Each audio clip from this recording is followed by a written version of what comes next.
Hello students, welcome to my channel. आज की video में हम करेंगे class 8 maths chapter 4 data handling. Students, आज हम इसमें सभी एक्सरसाइज के बारे में डिस्कस करेंगे और आपको ये अलग अलग पार्ट्स में भी अवेलेबल है, तो आप इसे मेरे चैनल पे जाकर देख सकते हैं। और एक और ज़रूरी बात, यदि आपने अभी तक मेरे चैनल को सब्सक्राइब नहीं किया है तो प्लीज़ सब्सक्राइब कर दीजिए, लाइक कर दीजिए, शेयर कर दीजिए। देखिए, डाटा हैंडलिंग में सबसे हम पढ़ेंगे डाटा। डाटा क्या होता है? Data is a collection of numbers gathered to give some information. तो स्टूडेंट्स, डाटा क्या होता है? डाटा हमारे पास एक कलेक्शन होती है किसी भी नंबर्स की, जो नंबर हमने इकट्ठा किए हैं और उसके बारे में हमें इंफॉर्मेशन निकालनी है, तो उसे हम बोलते हैं डाटा।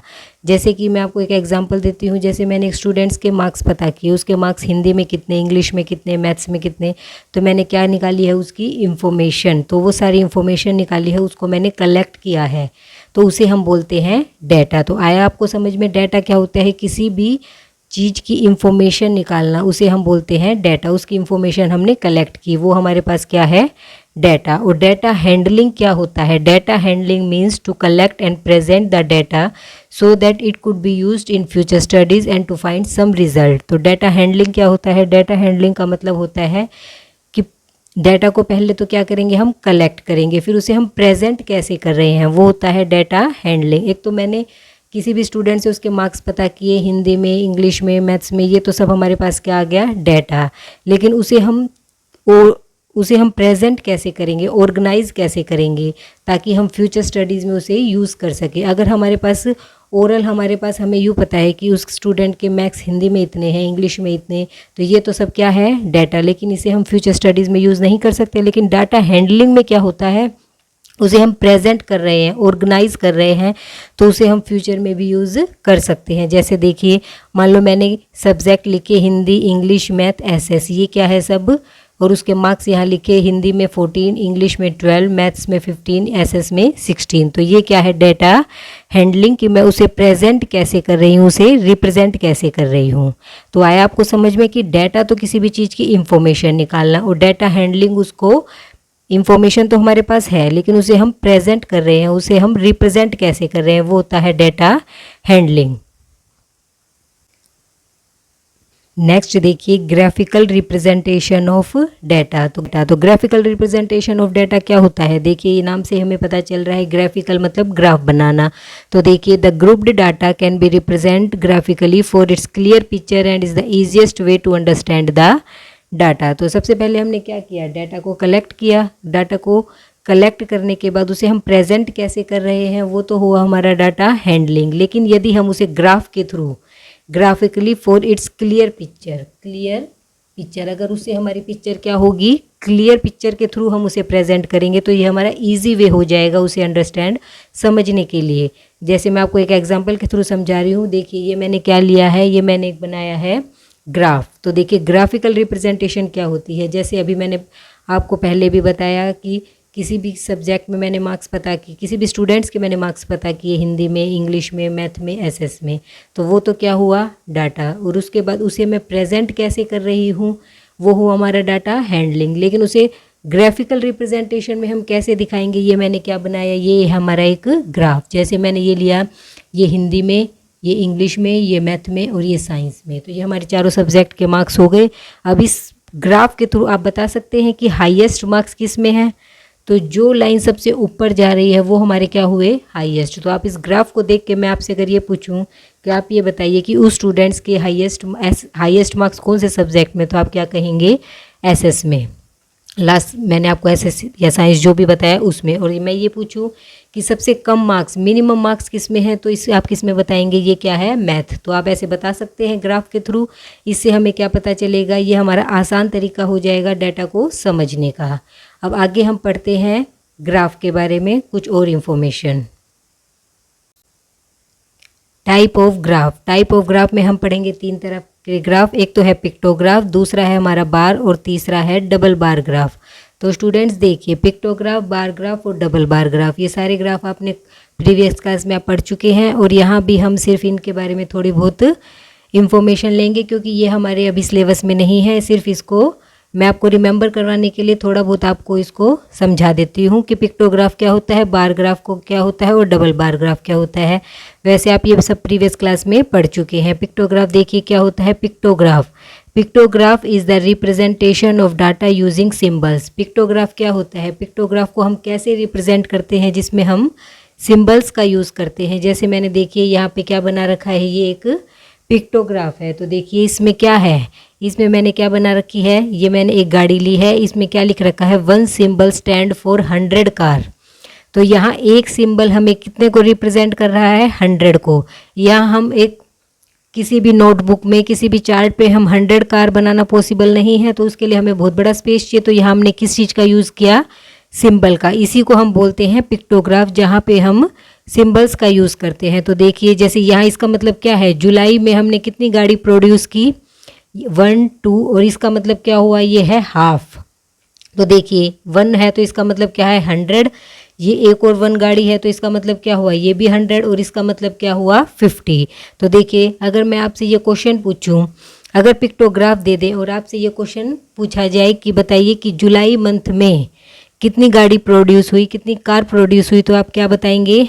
इस पिक्टोग्राफ को आप देखेंगे, देखिए आप कहेंगे 1 2, और ये क्या है, हाफ। तो इससे क्या हुआ, 1 हमारा किसके लिए है, 100 के लिए। तो ये क्या हुआ, 100, और ये भी हमारा 100 है, तो क्या हुआ, 200, और ये हुआ हमारा 50, तो क्या हुआ, 250।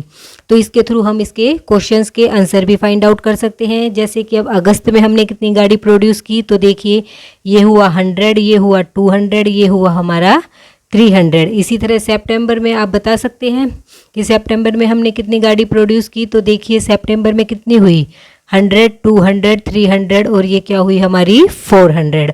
तो स्टूडेंट्स इसी तरह पिक्टोग्राफ की हेल्प से हम क्वेश्चन फाइंड आउट कर सकते हैं कि भाई हमने जुलाई में, अगस्त में, सितंबर, ये सिर्फ मैंने एक एग्जांपल एनसीईआरटी बुक का ही लिया है। इसी तरह सिंबल्स का यूज़ करके जो पिक्टोग्राफ बनता है वो मैंने आपको यहाँ समझा दिया है। अब इसके बाद हम करते हैं बार ग्राफ। अब देखिए बार ग्राफ। बार ग्राफ क्या होता है, a display of information using bar uniformly with their width length proportion to the representative values. तो स्टूडेंट्स बार ग्राफ क्या होता है, मैंने अभी इसी वीडियो में जब डाटा हैंडलिंग और डाटा ग्राफिकल रिप्रेजेंटेशन के बारे में बताया था, जब मैंने आपको इस तरह का ग्राफ बताया था कि ये क्या होता है, ये होता है बार ग्राफ। तो इसमें क्या होता है, इसमें हम इंफॉर्मेशन को कैसे डिस्प्ले करते हैं, इन्फॉर्मेशन को हम डिस्प्ले करते हैं यूनिफॉर्मली, मतलब इसको एक हम तरीके से एक पैटर्न से दिखाते हैं जिसमें उसकी विथ और हाइट वो सब हमारी सेम प्रोपोर्शन में चलेगी। जैसे स्टूडेंट्स मैंने एक ये क्या बनाया है यहाँ पे बार ग्राफ। अब तो इसमें ये नहीं है कि भाई जैसे देखिए यहाँ पे मैंने क्या लिया है, यहाँ पे मैंने लिए हैं number of student in class 8, और नीचे मैंने लिए हैं ईयर। तो इसमें हम कितने कितने का गैप लिया है, मैंने 50 100 150 200, तो मैंने कितने कितने का गैप लिया है, 50। तो ये हमारा सेम रहेगा। जैसे मैंने मान लो यहाँ लिया 50, तो यहाँ पे मैं 100, यहाँ 150, तो मैंने सब में 50 का गैप रखा। इसी तरह मैं इसको ऐसे भी ले सकती हूँ, 100 200 300, पर हमारी सीक्वेंस क्या चलेगी, सेम चलेगी। ये नहीं है कि यहाँ मैंने 50 का गैप लिया, यहाँ मैंने 100 का लिया, ऐसे नहीं। या तो सारे हम 50 लेंगे या फिर सारे हम 100 का गैप लेंगे या 200 का, हम इस तरह से लेंगे। और नीचे देखिए, नीचे हमने लिए हैं ईयर, 2003 से लेके 4, 4 से 5, ये सब ईयर जो हमें गिवन है। अब देखिए इस बार ग्राफ को देखने के लिए इसमें ये बताया गया है कि जो बार ग्राफ होता है वो बनाते कैसे हैं, जिसमें विथ एंड हाइट जो हमारी proportion to the representative value, ये हमारी ये नहीं है कि हमारी कम, जैसे हम बार ग्राफ कोई भी बनाएंगे तो इसकी जो हम विथ और हाइट लेंगे, अब देखिए इसमें हमें सेम लेनी है। ये नहीं है कि इसकी जो विथ है, इसकी जो चौड़ाई है, ये हम कम ज़्यादा ले सकते हैं, ये हमें क्या लेनी है, सेम लेनी है। और इसकी जो हाइट है वो हम क्या करेंगे, जो हमें वैल्यूज़ दी गई है उसके हिसाब से हम क्या लेंगे इसकी हाइट। जैसे देखिए 2003 से लेके 4, उसमें हमारे पास कितने बच्चे थे 8th क्लास में, 100, तो हम ये बार कहाँ तक बनाएंगे, 100 तक। इसी तरह 2004 से लेके 5 में हमारे पास 8th क्लास में कितने बच्चे थे, वो थे हमारे पास 200, तो हम ये हाइट कहाँ तक लेंगे, 200 तक। इसी तरह ये आगे चलेगा। अब इस बार ग्राफ को देख के भी हम क्वेश्चन के आंसर फाइंड आउट कर सकते हैं। जैसे मैं आपसे ये क्वेश्चन पूछूं कि in which year maximum number of student in class 8, तो आप इसका आंसर बता सकते हैं कि कौन से ईयर में सबसे ज़्यादा बच्चे क्लास 8 में थे। तो इस बार ग्राफ को देखकर आपको पता ही चल रहा है कि सबसे ज़्यादा बच्चे कहाँ थे। ये देखिए सबसे ज़्यादा बच्चे हमारे हैं 2007 से 2008 में। इसी तरह यदि मैं पूछूं in which year minimum strength of student in class 8 कि सबसे कम बच्चे कौन से ईयर में थे, तो आप क्या बताएंगे 2003 से लेकर 2004 में। इसी तरह अगर हम क्वेश्चन को आंसर निकालना है तो हम बार ग्राफ की हेल्प से निकाल सकते हैं। अब इसके बाद करेंगे हम double bar graph. Double bar graph क्या होता है, showing two set of data simultaneously. देखिए जिसमें हमें क्या दिखाते हैं, बार ग्राफ और डबल बार ग्राफ दोनों में क्या डिफरेंस है। उसमें तो हम सिंगल ग्राफ लेते हैं और इसमें हम क्या ले रहे हैं, डबल रिप्रेजेंटेशन को एक ही ग्राफ में दिखा रहे हैं। जैसे टू सेट लेते हैं किसी भी डाटा के और उसको हम एक ही ग्राफ में दिखाएं तो वो क्या होता है, डबल बार ग्राफ। तो देखिए आपको साफ दिख रहा है इसमें हमने कितने सेट लिए हैं, 2।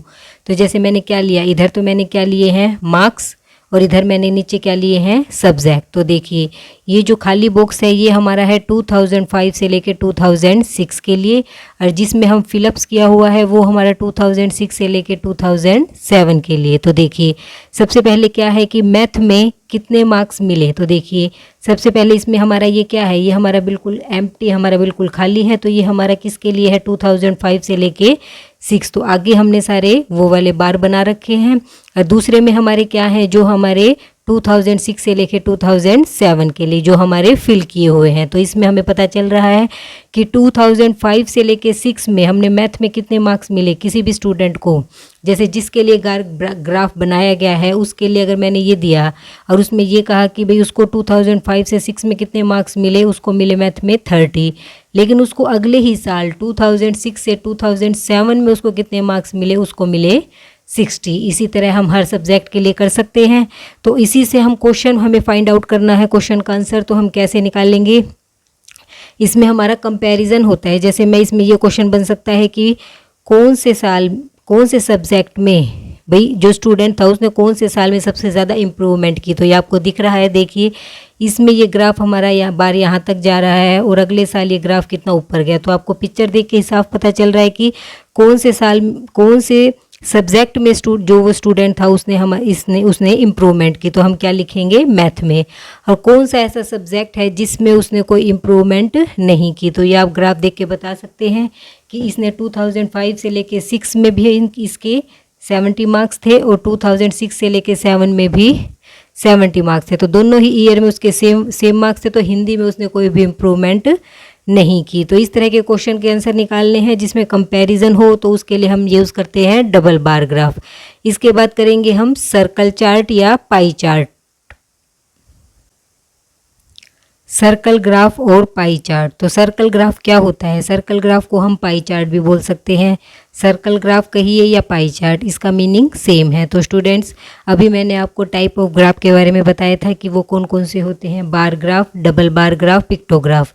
वो हम सिर्फ थोड़ा सा नॉलेज के लिए पढ़ रहे हैं। इस न्यू सेशन में वो हमारे सिलेबस में से कट हैं। तो अभी फ़िलहाल हमारे सिलेबस में है पाई चार्ट या फिर सर्कल ग्राफ, जिसके बारे में हम आगे पढ़ेंगे और उसी से रिलेटेड क्वेश्चन हमारे एग्जाम्स में आएंगे। तो देखिए सर्कल ग्राफ क्या होता है, in which data represent in circular form.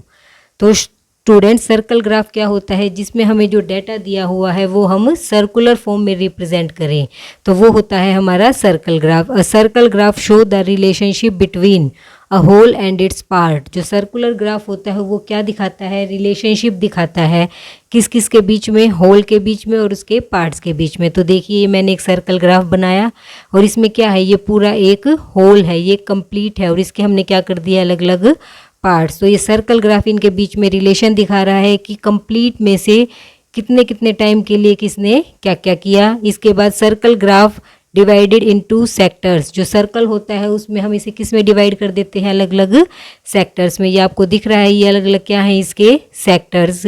और each size of each sector is proportion to the information it represent. और जो हमारा ये साइज़ है ये हमने कैसे लिया, जैसे मैंने इसका साइज़ देखिए थोड़ा बड़ा किया है, इसका छोटा किया है, इसका थोड़ा सा बड़ा, इसका थोड़ा और बड़ा और इसका ज़्यादा। तो ये साइज़ हमने कैसे लिया है, ये साइज़ हमने लिया है जो इन्फॉर्मेशन हमें गिवन है उसके अकॉर्डिंग ही हम इसका साइज़ लेंगे। वो हम बनाते कैसे हैं ये अभी मैं आपको समझाऊंगी कि सर्कल ग्राफ हम कैसे बनाते हैं। तो आपको समझ आया कि सर्कल ग्राफ क्या होता है। सर्कल ग्राफ जो हमारा सर्कल की फॉर्म में हो, जिसमें हम अलग अलग पार्ट्स करेंगे, उसके अलग अलग सेक्टर्स बनाएंगे और वो हमारा डिपेंड करेगा इंफॉर्मेशन पे, जो इंफॉर्मेशन हमें गिवन है। अब बनाते हैं हम कि सर्कल ग्राफ बनाते कैसे हैं। Drawing a pie chart. Pie chart को हम ड्रॉ कैसे करते हैं। If we have information in percentage then we need to calculate the respective angle to show then in pie chart. तो स्टूडेंट्स देखिए, यदि हमारे पास कोई भी इंफॉर्मेशन परसेंटेज में है तो उसे हम क्या करेंगे, सबसे पहले हम निकालेंगे एंगल और उसके बाद हम बनाएंगे पाई चार्ट। तो स्टूडेंट्स अब तक हमने क्या किया था, जब मैंने आपको बार ग्राफ पिक्टोग्राफ के बारे में समझाया, उसमें हमारे पास क्या होता था, अगर हमारे पास सिर्फ डाटा दिया हुआ है कितने लोगों को हिंदी पसंद है, इतने को हिंदी पसंद है, किसी को इंग्लिश पसंद है, तो उस डाटा के हिसाब से हम क्या बना सकते हैं, बार ग्राफ। लेकिन पाई चार्ट बनाने के लिए हमें परसेंटेज गिवन होगी, तो हम परसेंटेज से तो पाई चार्ट नहीं बना सकते। उसके लिए हमें क्या निकालने पड़ेंगे, एंगल। एंगल का यूज़ करके ही हम क्या बनाएंगे, पाई चार्ट। तो देखिए, कंप्लीट सर्कल हमारा कितने का एंगल बनाता है, 360 डिग्री का। और इसकी 360 डिग्री का एंगल यूज़ करके we need to calculate fraction of 360 for every sector. हम हर सेक्टर का क्या निकाल लेंगे, एंगल, और उसी से हम क्या बनाएंगे, पाई चार्ट। तो देखिए, इसे जब मैं आपको पाई चार्ट बना के समझाऊंगी तब आपको अच्छे से क्लियर होगा कि पाई चार्ट हम बनाते कैसे हैं। अब आपको समझ आया कि सर्कल ग्राफ क्या होता है और उसे हम ड्रॉ कैसे करते हैं। अब मैं उसका ड्रॉ करना आपको समझाऊंगी कि उसे हम कैसे ड्रॉ करते हैं। आपको मैं फिर से रिमाइंड आउट करवा देती हूँ कि सर्कल ग्राफ क्या होता है। एक सर्कल ग्राफ वो होता है जो सर्कल की फॉर्म में होता है और जिसमें अलग अलग पार्ट्स होते हैं, जिसके अलग अलग सेक्टर्स बने होते हैं, और वो सेक्टर हमारे किस पे डिपेंड करते हैं, जो इन्फॉर्मेशन हमें गिवन है। और वो हम पाई चार्ट बनाते कैसे हैं, उसके लिए हमें एंगल्स का यूज़ करना पड़ेगा और हमें इन्फॉर्मेशन गिवन होगी परसेंटेज में। तो ये कुछ बातें जो पाई चार्ट के बारे में है ये आप याद रखना कि हमें ये सर्कल की फॉर्म में होता है। दूसरा पॉइंट, हमें परसेंटेज में गिवन होगा और हमें एंगल निकालना पड़ेगा। और कंप्लीट एंगल सर्कल हमारा होता है 360 डिग्री का। तो देखिए अब हम पाई चार्ट बनाते कैसे हैं। देखिए स्टूडेंट्स, हम फ्रैक्शन कैसे निकालते हैं। देखिए जैसे मेरे पास क्या है, मैंने यहाँ लिया एक पाई चार्ट। तो इसके लिए अब हम फ्रैक्शन कैसे निकालेंगे। फ्रैक्शन निकालने के लिए ये हमारे पास क्या गिवन है, ये हमारे पास एक स्टूडेंट का टाइम टेबल गिवन है कि 4 आवर वो होमवर्क करता है, 8 आवर के लिए वो स्लीप करता है, 6 आवर के लिए स्कूलिंग और 3 आवर के लिए प्ले एंड 3 आवर वो अदर एक्टिविटी। तो इसके लिए अब हम इसका, अगर हमें सिंपल आवर्स दे रखे हैं, मतलब कोई भी चीज़ सिंपली दे रखी है, परसेंटेज में नहीं है, तो उसका फ्रैक्शन हम कैसे निकालते हैं। देखिए अगर मेरे को स्लीप के लिए निकालना है फ्रैक्शन की, वो कितने टाइम के लिए सोता है, तो देखिए उसका फ्रैक्शन हम कैसे निकालेंगे। 8 आवर वो सोता है और साथ में डिवाइड कर देंगे हम टोटल आवर से। टोटल आवर, एक पूरे दिन में टोटल आवर्स हमारे पास कितने होते हैं, 24। तो हम डिवाइड कर देंगे, 8 1 जा 8, 8 3 जा 24। तो हमारे पास फ्रैक्शन क्या आ गया, 1/3। इसी तरह यदि मुझे निकालना है कि वो कितने आवर के लिए होमवर्क करता है, 4 आवर अपॉन में 24 आवर, तो हमारा आ जाएगा 4 1 जा 4, 4 6 जा 24। तो हमारे पास आ गया 1/6। इसी तरह मैं किसी का भी सेक्टर का अगर फ्रैक्शन निकालूंगी तो मैं निकाल सकती हूँ। कैसे निकालेंगे, ऊपर तो हम लिखेंगे जो एक्टिविटी हमने की है और नीचे डिवाइड में हम लिखेंगे टोटल। इसी तरह कोई भी क्वेश्चन हमें सोल्व करना है तो उसके लिए हम क्या करेंगे, ऊपर तो न्यूमिनेटर में तो हम लिखेंगे जो एक्टिविटी, जो भी टाइम हमने खर्च किया है, और नीचे हम लिखेंगे जो हमारे पास टोटल है। तब उसकी हेल्प से हम क्या निकाल सकते हैं, फ्रैक्शन। यदि हमारे पास परसेंटेज गिवन है तो हम उससे एंगल कैसे निकालेंगे। तो देखिए स्टूडेंट, सबसे पहले हमें क्या दे रखा है, यहाँ हमें एक टेबल बना दी। हमें हमारे पास क्या है, फ्लेवर है, जैसे देखिए चॉकलेट, वेनिला, अदर फ्लेवर। और इधर देखिए student in percentage preferring the flavour. तो कौन से स्टूडेंट को कितने परसेंटेज में क्या पसंद है। तो देखिए सबसे पहले चॉकलेट 50%, वेनिला 25%, अदर फ्लेवर 25%। इसका मतलब क्या हुआ, इसका मीनिंग हुआ कि 50% बच्चों को चॉकलेट पसंद है, 25% को वेनिला फ्लेवर पसंद है और 25% को अदर फ्लेवर पसंद है। तो स्टूडेंट्स हमारे पास यहाँ क्या गिवन है, परसेंटेज। तो इससे हम सबसे पहले क्या निकालेंगे, फ्रैक्शन। फ्रैक्शन निकालने के लिए क्या करेंगे, देखिए 50% है, इसे हम फ्रैक्शन निकालने के लिए क्या कर देंगे, 100 से डिवाइड। तो देखिए 50 को मैंने 100 से डिवाइड किया तो हमारे पास आया 1/2। इसी तरह 25 को मैं 100 से डिवाइड करूँगी तो मेरे पास आया 1/4। 4 और 25 को भी मैं 100 से करूँगी तो क्या आया मेरे पास 1/4। ये तो हमने क्या निकाला परसेंटेज से फ्रैक्शन। और हमें क्या निकालना है, हमें निकालना है एंगल। तो फ्रैक्शन से हमें एंगल निकालना हो तो उसके लिए हमें क्या करना पड़ेगा, उसे 360 से मल्टीप्लाई। तो अब हम क्या करेंगे, हमारे पास 1/2 फ्रैक्शन आया, उसको हम कर देंगे 360 से मल्टीप्लाई। तो ये हमारे पास क्या निकल आएगा एंगल की, ये 1/2 मल्टीप्लाई में 360 तो हमारे पास आया 180। देखिए 2 को मैं 360 से डिवाइड कर दूंगी, 2 1 जा 2, 1 यहाँ आ जाएगा, 2 8 जा 16 और 0, तो मेरे पास क्या आया 180। इसी तरह 1/4 को मैं 360 से करूंगी तो 4 9 जा 36 और हमारे पास आ जाएगा 90। इसी तरह 1/4 मल्टीप्लाई 360 इज इक्वल टू 90। तो मेरे पास क्या आ गया स्टूडेंट्स, हमारे पास चॉकलेट फ्लेवर के लिए हमारे पास आया 180 का एंगल, वैनिला के लिए आया 90 का एंगल और अदर फ्लेवर के लिए आया मेरे पास 90 का एंगल। तो हमारे पास अब तीनों एंगल आ चुके हैं और टोटल एंगल हमारे पास है 360। तो इसकी हेल्प से अब हम क्या बनाएंगे, अब हम बनाएंगे पाई चार्ट। तो देखिए स्टूडेंट्स, अब हम पाई चार्ट कैसे बनाते हैं। देखिए सबसे पहले मैं क्या लूँगी, सबसे पहले मैंने एक बनाया सर्कल। तो देखिए मैंने यहाँ पे प्रकार रख के मैंने यहाँ से क्या बनाया है एक सर्कल और इसको मैंने क्या नाम दे दिया, सेंटर ओ, इसको मैंने ओ नाम दे दिया। अब यहाँ से मैं क्या करूँगी, हम रेडियस कहीं से भी ले सकते हैं, सेंटर ओ सेंटर लेके मैंने क्या बनाया है एक सर्कल और इससे हम रेडियस, हम चाहे मैं रेडियस ये भी ले सकती हूँ, चाहे मैं रेडियस ऐसे भी ले सकती हूँ, रेडियस हमारी क्या होगी सेम होगी। तो मैंने क्या किया है यहाँ पे एक रेडियस खींच ली। देखिए मैंने क्या किया है, यहाँ पे मैंने ये एक लाइन बना दी, ये हमारी क्या हो गई रेडियस। तो इसको मैंने क्या नाम दिया, इसको मैंने नाम दिया ए। तो ये अब हमारी ओ ए क्या है एक रेडियस। अब हमें क्या बनाना है, देखिए ये आपको यहाँ टेबल दिखाई दे रही है, इसमें हमारे पास क्या है, जो चॉकलेट फ्लेवर पसंद करते हैं उनका हमारे पास कितने डिग्री का एंगल बनाना है, हमें 180 डिग्री का। तो देखिए हम 180 डिग्री का एंगल कैसे बनाएंगे। तो देखिए स्टूडेंट्स बिल्कुल ध्यान से देखिएगा हम एंगल बनाते कैसे हैं। देखिए सबसे पहले मैं क्या करूँगी, जो ये हमारा ओ पॉइंट है यहाँ पे मैं क्या करूँगी, इस प्रोटेक्टर को बिल्कुल ऐसे रखूँगी। देखिए हमने लाइन से बिल्कुल लाइन मैच की है, ये देखिए ये हमने यहाँ बिल्कुल इस वाली लाइन से मैंने इस लाइन को मैच किया है। अब हमें बनाना है 180 डिग्री का एंगल और हमें पता है 180 डिग्री का एंगल क्या होता है, स्ट्रेट लाइन। और मैं इसको बना के कैसे दिखाऊंगी, ये देखिए यहाँ हमने कहाँ से शुरू किया, यहाँ मैंने ये शुरू किया ऊपर, ये देखिए 0 से, ये हमारा कितने का एंगल है 0 का, 0 से यहाँ से स्टार्ट करके मैं इसको लेके जा रही हूँ 180 पे। देखिए ये हमारा जो ऊपर की साइड है 180, तो यहाँ हमारा क्या हो जाएगा ये 180। तो 180 डिग्री का एंगल हमारा कहाँ होएगा, बिल्कुल स्ट्रेट लाइन। तो देखिए तो मैंने यहाँ क्या खींच दी एक स्ट्रेट लाइन, तो ये हमारा क्या बन गया 180 डिग्री का एंगल।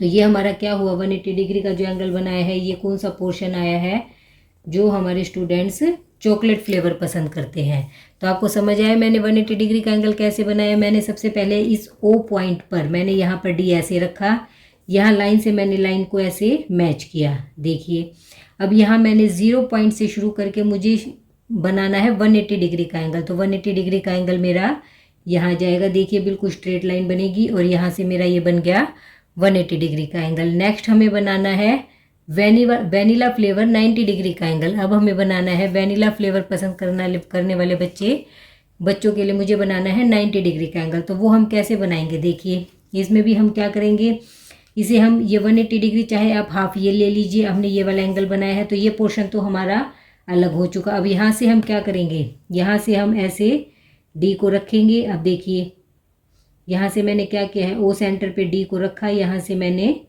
0 पॉइंट पे इस लाइन को देखिए, यहाँ से देखिए मैंने इस लाइन को बिल्कुल 0 पॉइंट पे मिलाया है। अब यहाँ से 90 डिग्री का एंगल आपको दिखाई दे रहा है, कहाँ ये हमारा 90 डिग्री का एंगल है। तो यहाँ से मैं क्या खींच दूंगी, ये स्ट्रेट लाइन। तो ये हमारा क्या बन जाएगा 90 डिग्री का एंगल। तो ये हमारा आ गया 90 डिग्री का एंगल और साथ में ये हमारा कौन सा हो गया, वैनिला फ्लेवर। और साथ में ये भी हमारा क्या हुआ, ये भी हमारा 90 डिग्री का एंगल। तो ये हमारा हो जाएगा अदर फ्लेवर।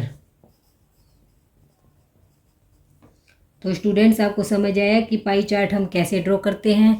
जैसे आप ये क्वेश्चंस एक्सरसाइज में क्वेश्चन करेंगे आपको पाई चार्ट अच्छे से क्लियर होंगे, जितने आप प्रैक्टिस करेंगे उतने आपको अच्छे से समझ आएंगे। तो आपको एंगल्स बनाने का तरीका भी पता होना चाहिए, तभी आप ये पाई चार्ट बना सकते हैं। अब नेक्स्ट टॉपिक देखिए, चांस एंड प्रोबेबिलिटी। तो देखिए चांस एंड प्रोबेबिलिटी क्या होती है। Probability tells the degree of uncertainly, it means the likelihood that an event could occur. तो स्टूडेंट्स पहले आप इसका मीनिंग समझिए कि चांस एंड प्रोबेबिलिटी होती क्या है। चांस एंड प्रोबेबिलिटी, प्रोबेबिलिटी का क्या मीनिंग होता है कि हमें संभावना, इसका हिंदी में क्या मीनिंग, सिंपल मीनिंग समझिए आप, इसका मीनिंग होता है संभावना कि ये काम हो भी सकता है और नहीं भी, जिसमें हमारे पास क्या होगा, श्योरिटी नहीं होगी। जैसे आज बाहर कैसा मौसम है, बारिश का मौसम है, तो आप क्या कहेंगे कि आज बारिश होगी, लेकिन आपको कंफर्म नहीं, आप कह सकते हैं 90% बारिश होगी। तो इसमें आपके पास प्रोबेबिलिटी क्या है 90%, और 10% क्या है ना होने के।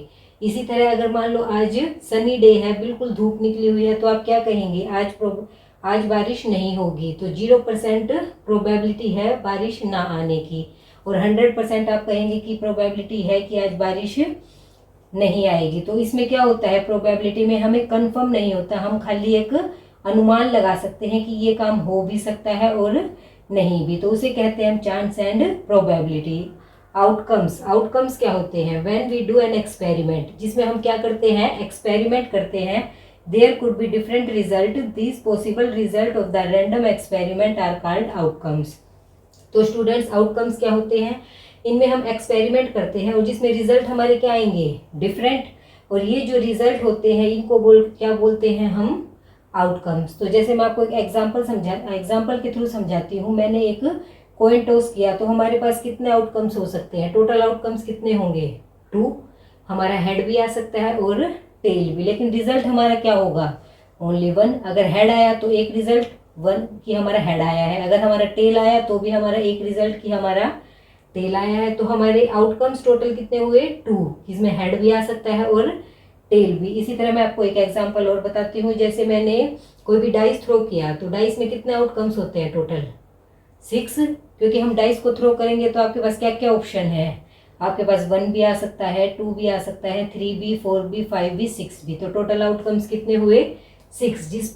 तो आपको समझ आया कि आउटकम्स क्या होते हैं, जिसमें हम क्या करते हैं, एक्सपेरिमेंट, जिसमें हम एक्सपेरिमेंट करके देखेंगे, मतलब हम डाइस को थ्रो कर रहे हैं तो ये एक एक्सपेरिमेंट है जिसमें हमें नहीं पता कि हमारे पास क्या आएगा, तो वो क्या होते हैं, आउटकम्स।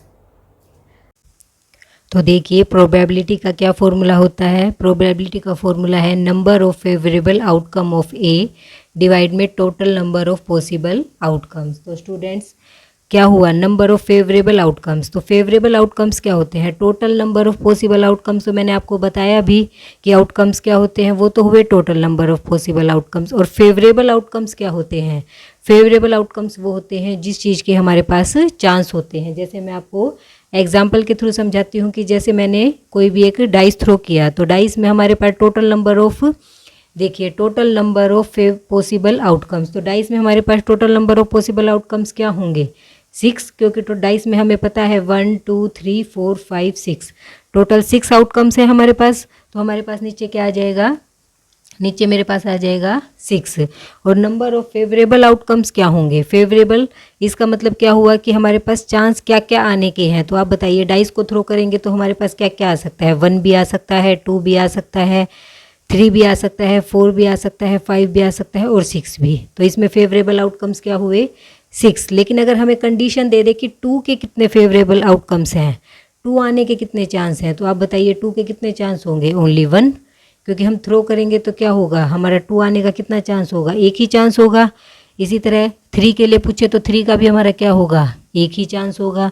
तो इस तरह हमारा ये होते हैं फेवरेबल केसेस, और दूसरा टोटल आउटकम्स हमारे कौन से होते हैं, आपको समझ आया। इसी तरह मैंने अगर एक कॉइन थ्रो किया, तो कॉइन को थ्रो करेंगे तो टोटल आउटकम्स कितने होंगे, उसमें टोटल आउटकम्स हमारे पास क्या होंगे 2, क्योंकि हेड भी आ सकता है और टेल भी। तो ये तो हमारे क्या हुए टोटल आउटकम्स। लेकिन मैंने अगर ये कंडीशन दे दी कि हेड आने के कितने आउटकम्स हैं, तो आप बताइए वो क्या होंगे, वो होते हैं फेवरेबल।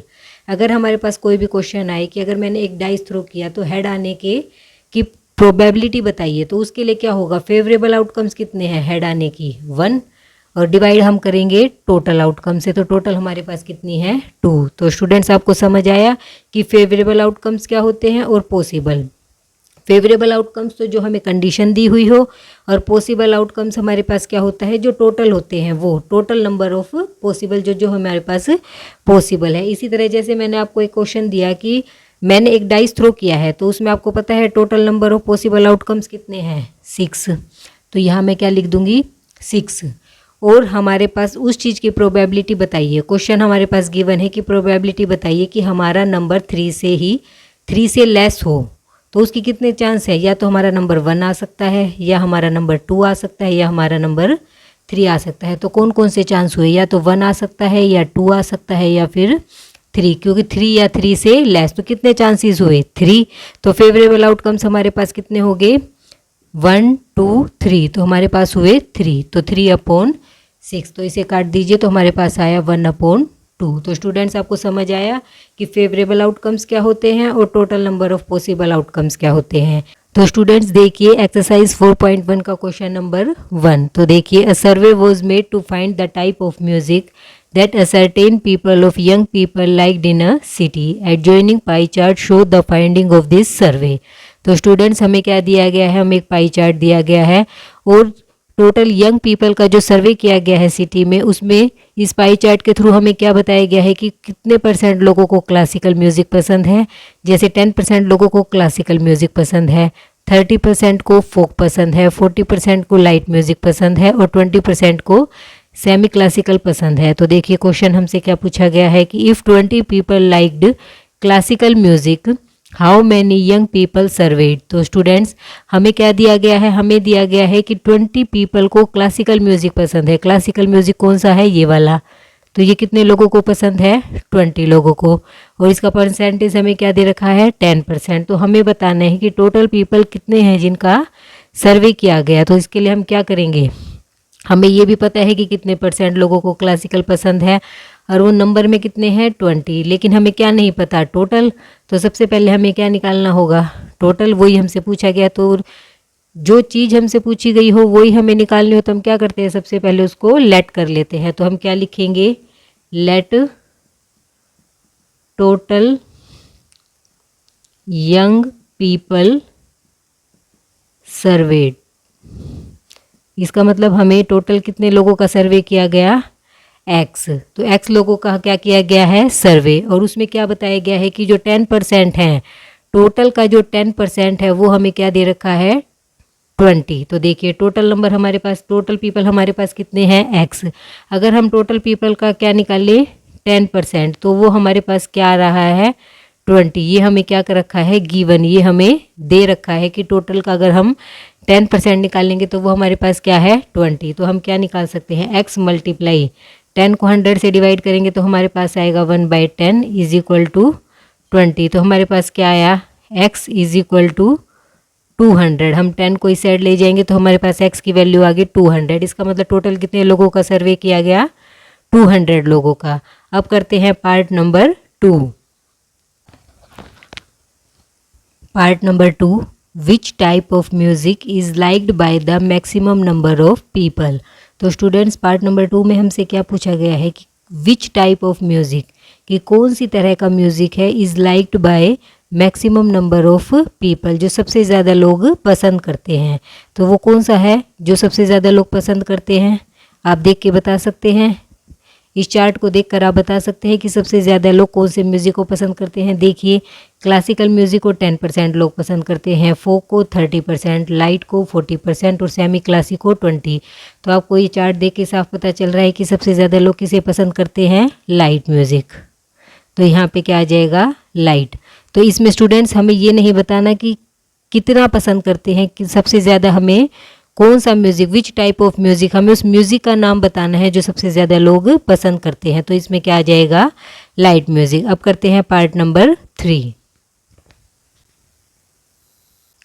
पार्ट नंबर 3 देखिए, if a cassette company were to make 100 CDs, how many of each type would they make. तो स्टूडेंट्स इसमें क्या बताया गया है कि अगर कैसेट कंपनी है जिसे कितनी CDs बनानी है, 1000 CDs बनानी है, तो कितने टाइप की CDs वो कितनी बनाएगी। तो देखिए हमारे पास ये पाई चार्ट है, हमारे पास परसेंटेज गिवन है और हमें क्या निकालना है, नंबर में निकालना है कि वो कितने कैसेट्स, कितने CDs बनाएगी। तो सबसे पहले हम किसके लिए निकालेंगे, नंबर वाइज देखिए। सबसे पहले मैं निकालती हूँ सेमी क्लासिक के लिए, कि सेमी क्लासिकल वो कितनी सीडीज़ बनाएगी। देखिए सबसे पहले हमारे पास टोटल कितना है 1000, टोटल का हमें कितना निकालना है 20%, क्योंकि टोटल का 20% वो सेमी क्लासिकल है, तो 20 अपॉन में 100, तो इसे आप डिवाइड कर दीजिए, 20 से 20 हमारी कट हो जाएगी, तो हमारा आ जाएगा 200। इसका मतलब जो कैसेट कंपनी है वो 200 सेमी क्लासिकल की सीडीज़ बनाएगी। इसके बाद देखिए क्लासिकल के लिए निकालेंगे, क्लासिकल के लिए निकालेंगे तो अब हम क्या करेंगे 1000 मल्टीप्लाई, टोटल को मल्टीप्लाई कर देंगे 10 अपॉन में 100, क्योंकि 10 हमारा परसेंटेज है और उसको हमें नंबर में निकालने के लिए टोटल को हम उसके परसेंटेज को 100 से डिवाइड कर देते हैं। तो देखिए इसमें भी 20 से 20 कट हो जाएगी, तो हमारा आ जाएगा 100। अब हम निकालेंगे फोक के लिए, फोक के लिए भी क्या करेंगे 1000 मल्टीप्लाई 30 अपॉन में 100, वही 20 से 20 हमारी कट हो गई और हमारा आ जाएगा 300। इसी तरह हम निकालेंगे लाइट के लिए, तो देखिए लाइट के लिए निकालेंगे तो क्या करेंगे हम 1000 मल्टीप्लाई में 40 अपॉन में 100, 20 से 20 मेरी कट हुई और हमारे पास आ गया 400। तो स्टूडेंट समझ आया कि वो कौन से टाइप की सीडीज़ कितनी कितनी बनाएंगे। सेमी क्लासिकल की 200, क्लासिकल की 100, फोक की 300 और लाइट की 400। तो स्टूडेंट्स क्वेश्चन अच्छे से समझ आ गया। अब बढ़ते हैं नेक्स्ट क्वेश्चन की साइड। Question number 2, a group of 360 people were asked to vote for their favorite season। तो स्टूडेंट्स क्वेश्चन नंबर 2 में हमें क्या बताया गया है कि टोटल नंबर ऑफ पीपल हमारे पास कितने हैं 360, और उन्हें क्या पूछा गया है वोट के लिए पूछा गया है कि उनसे वोट लिया गया है कि उन्हें अपना फेवरेट सीज़न बताना है। सीज़न कौन कौन से हैं, रेनी सीज़न, विंटर सीज़न और समर सीज़न। तो देखिए हमें यहाँ एक टेबल बना दी, यहाँ हमारे पास समर सीज़न, रेनी सीज़न और विंटर सीज़न है, और साथ में number of vote summer season के लिए 90 वोट्स हैं, रेनी सीज़न के लिए 120 वोट्स हैं और विंटर सीज़न के लिए हमारे पास 150 वोट्स हैं। तो देखिए फर्स्ट पार्ट में हमसे क्या पूछा गया है कि which season got the most votes, कि कौन सा सीज़न है जिसे सबसे ज़्यादा वोट मिले हैं। तो आप ये टेबल देख के बता सकते हैं कि सबसे ज़्यादा वोट कौन से सीज़न को मिले हैं, विंटर को। तो इसका आंसर क्या आ जाएगा विंटर सीज़न, क्योंकि सबसे ज़्यादा वोट हमें किसे मिले हैं विंटर सीज़न को। अब करते हैं क्वेश्चन नंबर 2 का पार्ट 2। पार्ट नंबर 2 देखिए, find the central angle of each sector. तो इसमें हमें क्या बताना है, हमें बताना है सेंट्रल एंगल। तो ईच सेक्टर का हमें सेंट्रल एंगल बताना है। पहले हमें क्या निकालना पड़ेगा, हमें निकालना पड़ेगा फ्रैक्शन। तो मैंने इंट्रोडक्शन वीडियो में स्टूडेंट्स आपको समझाया था कि हम फ्रैक्शन कैसे निकालते हैं। फ्रैक्शन निकालने के लिए मुझे क्या करना पड़ेगा, मैं ऊपर तो क्या लूँगी जो हमें दिया गया है और नीचे मैं लूँगी टोटल। जैसे हमारे पास टोटल पीपल कितने थे 360, तो मैंने नीचे तो क्या लिया 360, और हमें किसका फ्रैक्शन निकालना है जो समर पसंद करते हैं, तो इसके लिए हमें ऊपर रखा 90। इसी तरह रेनी सीज़न के लिए मैं फ्रैक्शन निकाल लूँगी, तो नीचे तो मैं लूँगी 360 और ऊपर मैंने लिया 120। इसी तरह इसके लिए लूँगी तो 150 अपॉन में 360। अब हम इसे कट भी कर सकते हैं और मैंने इसे एक बार ऐसे ही छोड़ दिया आगे हमारी कैलकुलेशन इजी बनाने के लिए। आगे देखिए, आगे हम निकालेंगे सेंट्रल एंगल। सेंट्रल एंगल कैसे निकालेंगे, देखिए 90 अपॉन 360 मल्टीप्लाई में मैं क्या करूँगी 360, क्योंकि हमारा जो एंगल होता है पाई चार्ट का जो सेंट्रल एंगल होता है वो कंप्लीट एंगल हमारा कितने का होता है 360 का, और हमें सेक्टर का एंगल निकालने के लिए क्या करना पड़ेगा 360 से मल्टीप्लाई। इसी तरह इसको भी 120 अपॉन 360 मल्टीप्लाई में 360, 150 अपॉन 360 मल्टीप्लाई में 360। अब देखिए 360 से 360 मेरा कट हो गया, यहाँ भी हमारा 360 से 360 कट हो गया, तो ये तो मेरा क्या आया 90। इसका मतलब क्या हुआ, सेंट्रल एंगल ईच सेक्टर, हमें हर सेक्टर का सेंट्रल एंगल निकालना था, तो इसका एंगल मेरे पास क्या आया 90 डिग्री। इसके बाद नेक्स्ट क्या है, इसके बाद मेरा रेनी सीज़न के लिए मेरा एंगल क्या आया 120 और मेरा विंटर के लिए आया 150। तो ऐसे हम एंगल निकाल सकते हैं। अब हम करते हैं पार्ट नंबर 3।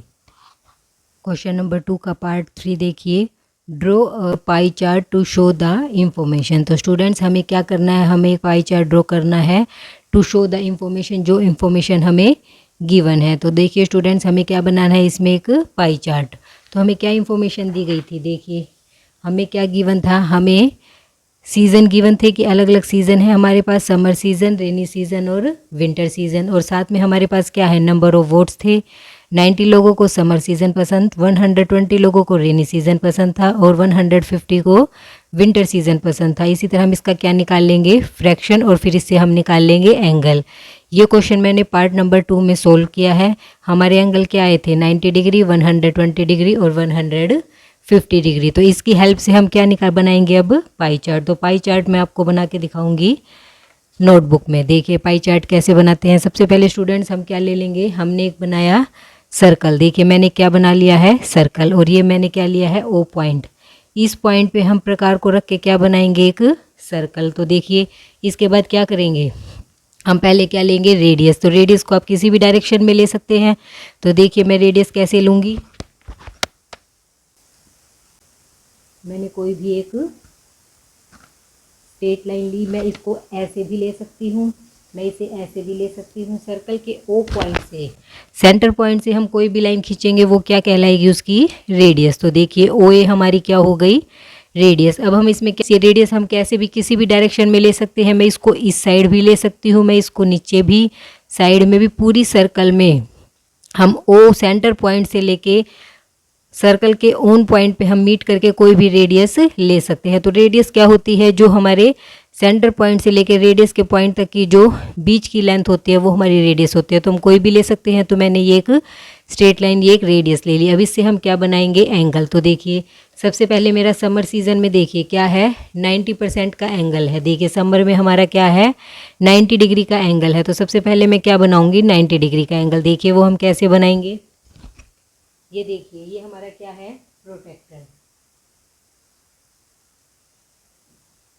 ये हमारा क्या है, प्रोटेक्टर। तो इस प्रोटेक्टर की हेल्प से अब मैं क्या बनाऊंगी, 90 डिग्री का एंगल। तो देखिए स्टूडेंट, जो ये हमारा ये वाला पॉइंट है, ये इसे मैं रखूंगी इस ओ पॉइंट पे, सेंटर पॉइंट पे मैं इस वाले पॉइंट को मीट करूंगी और इससे हमारा क्या बनेगा, देखिए इस पॉइंट को, इस वाले पॉइंट को मैंने इसके ऊपर रखा। देखिए इस पॉइंट को मैंने इससे मीट किया और ये वाली लाइन मैंने इसके साथ, ये देखिए ये वाली लाइन हमारी जो सेंट्रल ये वाली लाइन है, ये हमारी इस लाइन के साथ मीट करनी चाहिए। देखिए स्टूडेंट्स, मैं आपको फिर से बताती हूँ कि हम एंगल कैसे बनाते हैं। ये वाला जो हमारा पॉइंट होता है, ये वाला पॉइंट मेरा इस पॉइंट पे मिलना चाहिए और ये वाली जो लाइन है, ये वाली जो हमारी लाइन होती है, ये हमारी इस लाइन से मिलनी चाहिए जिस पे हम एंगल बनाते हैं। देखिए मैंने क्या किया, मैंने इस पॉइंट को इस पॉइंट पे रख के यहाँ से एक लाइन खींची। देखिए मुझे बनाना है 90 डिग्री का एंगल। तो आपको दिख रहा है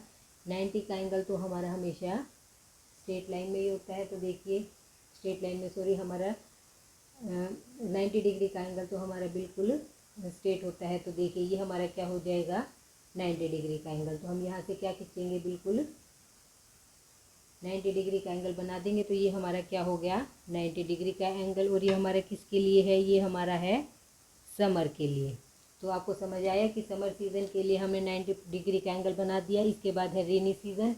रेनी सीज़न है हमारा 120। तो देखिए रेनी सीज़न हमारा 120 है। तो अब हम वो कैसे करेंगे, देखिए अब हमारे पास क्या है, हम इसे भी रेडियस मान सकते हैं और हम इसे भी रेडियस मान सकते हैं। हम किसी भी रेडियस मानकर हम कितने डिग्री का एंगल बनाएंगे, अब 120 का। चाहे मैं इसको रेडियस मान के भी एंगल बना सकती हूँ, इसको मैं ऐसे रेडियस मान के भी एंगल बना सकती हूँ। तो देखिए हमें रखना वही है, हम ओ पॉइंट के ऊपर इसको मीट करेंगे और साथ में इस लाइन से ये लाइन मिलाएंगे। देखिए अब हमें क्या निकालना है, हमें निकालना है 120। तो देखिए स्टूडेंट, जैसे हमारी ये वाली लाइन है, इस लाइन पे हम एंगल बना रहे हैं। तो यहाँ से हमने 0 से स्टार्ट किया, 0 से स्टार्ट करके वो एंगल मेरा 120 कहाँ आएगा, ये देखिए यहाँ पे मेरा आएगा 120, क्योंकि यहाँ हमने 0 से स्टार्ट किया है। 0 से स्टार्ट करके 120 मेरा यहाँ आएगा। मैं यहाँ ऊपर वाला, इसमें ऊपर भी नंबरिंग है हमारे और नीचे भी नंबरिंग है, लेकिन मैं कौन सा लूँगी, मैं लूँगी नीचे वाला, क्योंकि मैंने यहाँ से 0 से एंगल स्टार्ट किया है। 0 से एंगल स्टार्ट होके ये हमारा 120 यहाँ आएगा। तो ये 120 को हम यहाँ से इस लाइन को ज्वाइन करवा देंगे। तो ये हमारा एंगल आ जाएगा 120। तो देखिए ये हमारा क्या आ गया, 120।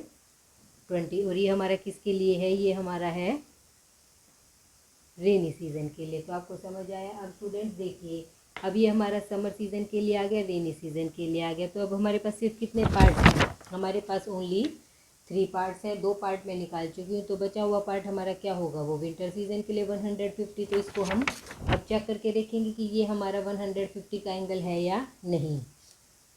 तो देखिए सबसे पहले अब मैं क्या करूँगी, इसमें भी मैं किसी को भी रेडियस मान सकती हूँ। जैसे मैंने इसे रेडियस माना, मान लो मैंने इसे रेडियस मान लिया, तो देखिए यहाँ मैंने इसको रेडियस मान के यहाँ इस लाइन को मीट करवाया, और मैं एंगल कहाँ से लूँगी, 0 से। तो देखिए यहाँ 0 ऊपर वाली लाइन में 0 है, देखिए तो ऊपर वाली लाइन से मैंने 0 से स्टार्ट किया और मेरा ये क्या आया 150। तो देखिए ये एंगल मेरा क्या आया 150। तो ये हमारा कितना हो जाएगा 150, और ये हमारा किसके लिए होगा, विंटर सीजन के लिए। तो स्टूडेंट्स आपको समझ आया कि मैंने ये एंगल कैसे निकाले। मैं आपको फिर से बताती हूँ। सबसे पहले तो हम क्या लेंगे, एक सर्कल। देखिए सबसे पहले मैं क्या लूँगी, सबसे पहले मैं क्या लूँगी, एक सर्कल। उस सर्कल में मैंने क्या किया, एक रेडियस बना दी। यहाँ तक तो बिल्कुल सिंपल है, आप एक रेडियस बनाएंगे, उसके बाद आप क्या करेंगे, हमें ये देखना है कि हमें एंगल किस डिग्री के निकालने हैं। इसमें हमारे पास एंगल है 90 डिग्री, 120 और 150। तो सबसे पहले मैंने 90 डिग्री का एंगल निकाला। तो मैंने आपको क्या बताया, हमारे जो प्रोटेक्टर है उसमें आप ये मेन पॉइंट देखिए, जो ये वाला पॉइंट है, ये देखिए ये वाला जो हमारा पॉइंट होता है, इस पॉइंट को हम मिलाएंगे इस वाले सेंटर पॉइंट पे। इस पॉइंट को इस पे मिलाएंगे। देखिए ऐसे मैं इस पॉइंट को इससे मिला रही हूँ, और इस वाली लाइन को, और ये वाली जो हमारी लाइन है, इस लाइन को मैं मिलाऊंगी रेडियस से। देखिए इस वाली लाइन से, जिसकी हेल्प से हम एंगल निकाल लेंगे। देखिए ये मैंने क्या किया, इसको मैंने इससे मिलाया और इस लाइन को मैंने इससे मिलाया। इससे हमारा क्या निकालेंगे, 90 डिग्री का एंगल। तो देखिए ये मैंने क्या बनाया, 90 डिग्री का एंगल। तो इसके बाद हमारा 90 डिग्री का एंगल बन गया। अब मुझे निकालना है 120 और 150। अब मुझे 2 एंगल निकालने हैं, मैं 120 का भी निकाल सकती हूँ और 150 का भी। उसके बाद तीसरा एंगल हमारे पास अपने आप आ जाएगा। तो देखिए मैंने इसको रेडियस मान के पहले ये निकाला, अब मैं रेडियस इन दोनों में से किसी को भी मान के एंगल निकाल सकती हूँ। जैसे मैंने इसे रेडियस माना, अगर आप इसे चाहें तो इसे भी रेडियस मान सकते हैं। सिर्फ हमें क्या करना है, हमें इस पॉइंट को, सिर्फ हमें इस पॉइंट को इस पॉइंट पे रखना है। देखिए इस पॉइंट को मैंने इस पॉइंट पे रखा, और जिस लाइन को मैंने, जिस लाइन से मैं एंगल बना रही हूँ उस लाइन से मैंने इसको मैच करवाया। अब देखिए स्टूडेंट्स, अब हम यहाँ कंफ्यूज होते हैं कि कई बार हम नीचे वाले एंगल लेंगे या ऊपर वाले। तो देखिए इसमें आपको कंफ्यूज होने की कोई ज़रूरत नहीं है। आपको क्या करना है, सबसे पहले आप क्या करेंगे, आप देखिए जहाँ से आप एंगल स्टार्ट कर रहे हैं वो हमारा है 0 डिग्री का एंगल। आप कंफ्यूज मत होइए कि हमें नीचे वाले लेने हैं या ऊपर वाले। आप ये देखिए हमने 0 डिग्री से एंगल स्टार्ट किया है, और हमें बनाना कितने का है, हमें यहाँ बनाना है 120 का। तो 0 से स्टार्ट होके 120 हमारा नीचे वाली लाइन में 0 था, तो 120 हमारा नीचे वाली लाइन में आ रहा है। तो ये हमारा एंगल हो गया 120 का। इसी तरह यदि मैं अब इधर 150 का एंगल बनाना है मुझे, तो देखिए मैंने इसको रेडियस माना। अब 0, इसमें 0 कहाँ है, एंगल तो हमारा 0 से स्टार्ट होगा, तो इसमें 0 मेरा ऊपर वाली लाइन में है। देखिए तो यहाँ मैं कौन सा एंगल लूँगी, ऊपर वाला। तो देखिए ऊपर वाली लाइन में 150 मेरा कहाँ है, ये रहा ऊपर वाली लाइन में मेरा 150 यहाँ है। तो ये एंगल मेरा कितने का हो जाएगा, 150 का। तो स्टूडेंट आपको समझ आया कि हमें एंगल कैसे फाइंड आउट करने हैं। इसके बाद करते हैं हम क्वेश्चन नंबर 3। क्वेश्चन नंबर 3 देखिए, draw a pie chart showing the following information. तो स्टूडेंट इसमें भी हमें क्या करना है, हमें एक पाई चार्ट बनाना है जो इन्फॉर्मेशन हमें गिवन है। The table show the colour by the people of, by the group of people. और अलग अलग लोगों के कलर, अलग अलग ग्रुप के लोगों के कलर बताए गए हैं कि किसे कौन सा कलर पसंद है। तो देखिए कलर में हमारे पास blue, green, red and yellow. और कितने लोगों को, 18 लोगों को ब्लू कलर पसंद है, 9 लोगों को ग्रीन कलर, 8 लोगों को रेड और 3 को येलो। तो टोटल नंबर ऑफ पीपल हमारे पास कितने हैं, 36। तो स्टूडेंट्स हमें पाई चार्ट बनाने के लिए सबसे पहले क्या निकालना होगा, हमें निकालने होंगे एंगल्स। तो इसके लिए हम क्या निकालेंगे, पहले फ्रैक्शन। फ्रैक्शन मैंने आपको बताया था, इंट्रोडक्शन वीडियो में भी मैंने आपको समझाया था, और लास्ट क्वेश्चन में भी मैंने आपको बताया था कि हम फ्रैक्शन कैसे निकालते हैं। 18/36, टोटल हमारे पास 36 है। 9/36, 6/36, 3/36। इसके बाद हम क्या निकालेंगे, हम निकालेंगे सेंट्रल एंगल। सेंट्रल एंगल हम कैसे निकालेंगे, 18/36 को हम किससे डिवाइड, मल्टीप्लाई कर देंगे 360 से। तो इससे हमारा क्या निकल आएगा, सेंट्रल एंगल। 9/36 मल्टीप्लाई में 360, 6/36 मल्टीप्लाई में 360, 3/36 मल्टीप्लाई में 360। तो देखिए ये हमारा सारा इसमें कटेगा तो हमारा क्या आया 10। तो यहाँ तो हमारा आ जाएगा 180 डिग्री, यहाँ हमारा आ जाएगा 90 डिग्री, यह हमारा आ जाएगा, सबको मैंने कट कर दिया है। यहाँ हमारा आ जाएगा 60 डिग्री और ये मेरा आ जाएगा 30 डिग्री। तो मेरे पास क्या आ गए स्टूडेंट्स, मेरे पास चारों एंगल आ चुके हैं। अब मैं क्या बनाऊंगी इसका पाई चार्ट, वो हम बनाएंगे नोटबुक में। तो देखिए स्टूडेंट्स, क्वेश्चन नंबर 3 में हमें क्या करना है, हमने अलग अलग एंगल्स निकाल लिए। ब्लू कलर के लिए मैंने निकाला था 180 डिग्री का एंगल, ग्रीन के लिए निकाला मैंने 90 डिग्री, रेड के लिए 60 और येलो के लिए हमारा आया 30 डिग्री का एंगल। ये एंगल हम निकाल चुके हैं।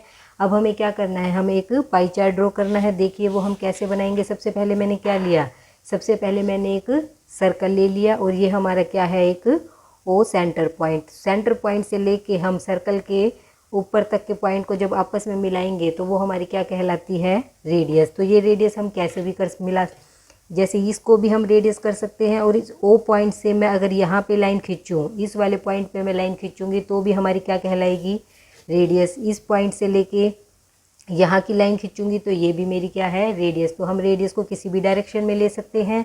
बस रेडियस हमारी होती क्या है, जो हमारी ओ सेंटर पॉइंट है वहाँ से लेके हमारी जो सर्कल के ऊपर जो पॉइंट होता है उनको आपस में मीट करवाएंगे, ज्वाइन करवाएंगे, तो वो हमारी क्या कहलाएगी, रेडियस। अब देखिए हमें क्या लेने हैं, एंगल। सबसे पहले ब्लू कलर के लिए लूँगी मैं 180 डिग्री का एंगल। तो देखिए 180 डिग्री का एंगल हम कैसे बनाएंगे। तो देखिए बच्चों, हमारा ये वाला जो पॉइंट होता है, ये देखिए ये जो हमारा पॉइंट है, इसे हमें कहाँ मिलाना है, इसे मैं रखूँगी इसके ऊपर। तो देखिए इसे आप इस पर रखिए और ये वाली जो लाइन है, ये अगर हमारी रेडियस इस डायरेक्शन में है, रेडियस हमारी इस डायरेक्शन में है तो हम इस लाइन को मिलाएंगे प्रोटेक्टर के ऊपर। और यदि मेरी रेडियस इस डायरेक्शन में होती तो हम ये वाली लाइन को मिलाते, यहाँ से हम एंगल फाइंड आउट करते। अब मेरी रेडियस इस डायरेक्शन में है तो देखिए इसके लिए मुझे क्या करना है, मैं प्रोटेक्टर को यहाँ रखूँगी, इस लाइन से इस लाइन को ज्वाइन करवाऊँगी और मेरा एंगल कहाँ से स्टार्ट होगा, 0 डिग्री से। तो देखिए अब हमें एंगल कौन से लेने हैं, यहाँ एंगल हमें 2 दिए हुए हैं, नीचे की लाइन है और ऊपर की, आप देख सकते हैं। तो एंगल हमें कौन से लेने हैं, हमें यहाँ देखना है, हमें यहाँ कौन सी लाइन मिलाई है, यहाँ हमने मिलाई है ऊपर वाली, जहाँ हमारा 0 डिग्री से स्टार्ट होता है वो हमारा है ऊपर वाली लाइन। तो 0 डिग्री से स्टार्ट करके हम कहाँ लेके जाएंगे इसे, 180 डिग्री पे। 180 डिग्री मेरा कहाँ आया, यहाँ पे देखिए। तो इस लाइन को मैं यहाँ ज्वाइन कर दूँगी तो इससे मेरा क्या बन जाएगा, ये 180 डिग्री का एंगल। तो देखिए ये एंगल मेरा क्या हुआ, 180 डिग्री। तो ये हमारा किसके लिए बनाया मैंने 180 डिग्री, ये मैंने बनाया है ब्लू कलर के लिए। तो यहाँ मैं क्या लिख दूँगी, ब्लू। तो देखिए अब मैंने यहाँ 180 डिग्री का एंगल बनाया। इसके बाद देखिए ग्रीन कलर के लिए मुझे बनाना है 90 डिग्री का एंगल। अब देखिए इसके लिए मैं रेडियस ये वाली भी ले सकती हूँ और मैं ये वाली भी ले सकती हूँ। आप कोई भी रेडियस का यूज़ करके एंगल बना सकते हैं। तो देखिए ये वाला पार्ट तो हमारा ब्लू कलर के लिए हो चुका, अब हमारे पास ये वाला पार्ट बचा है। तो देखिए आप कोई भी रेडियस ले लीजिए, जैसे मान लो मैंने अब इस बार मैंने ये वाली रेडियस ली, तो मैंने यहाँ सेंटर पॉइंट से इस लाइन को मीट किया। अब मैंने ये रेडियस ली है तो मैं कौन सी लाइन लूँगी, ये वाली। और मैं इस रेडियस को मानूंगी तो मैं कौन सी लाइन लूँगी, ये वाली। अब मैंने कौन सी रेडियस ली है, ये वाली। तो देखिए आप ध्यान से देखिए, ये वाली रेडियस ली है तो इसे मिलाएंगे। यहाँ से हम एंगल स्टार्ट करेंगे 0 डिग्री से और 90 डिग्री मेरा जा रहा है यहाँ पे। तो ये हमारा क्या हो जाएगा, 90 डिग्री। तो ये एंगल हमारा 90 डिग्री किसके लिए हुआ है, ये हमने किसके लिए किया था, ग्रीन कलर के लिए। तो यहाँ पे ये हमारा बन गया 90 डिग्री का एंगल और इसे मैं लिख दूँगी ग्रीन। तो अब स्टूडेंट्स हमारा रेड एंड येलो रह गया। अब देखिए मैंने ये वाला पार्ट कंप्लीट कर दिया ये। अब हमारे पास बचा है ये वाला पार्ट। अब इसमें मैं रेडियस इसे भी मान सकती हूँ और मैं रेडियस इसे भी मान सकती हूँ और इससे हम लेंगे रेड एंड येलो के लिए। रेड के लिए मुझे बनाना है 60 डिग्री का एंगल। तो देखिए अब मैंने ये वाली रेडियस ली है।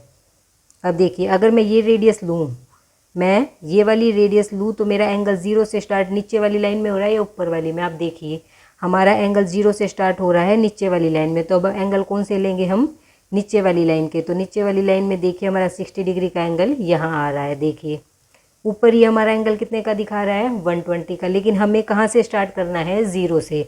जिस लाइन को हम रेडियस मानेंगे, जहाँ से हम एंगल स्टार्ट करेंगे वहाँ देखेंगे वो नीचे की लाइन स्टार्ट है या ऊपर की।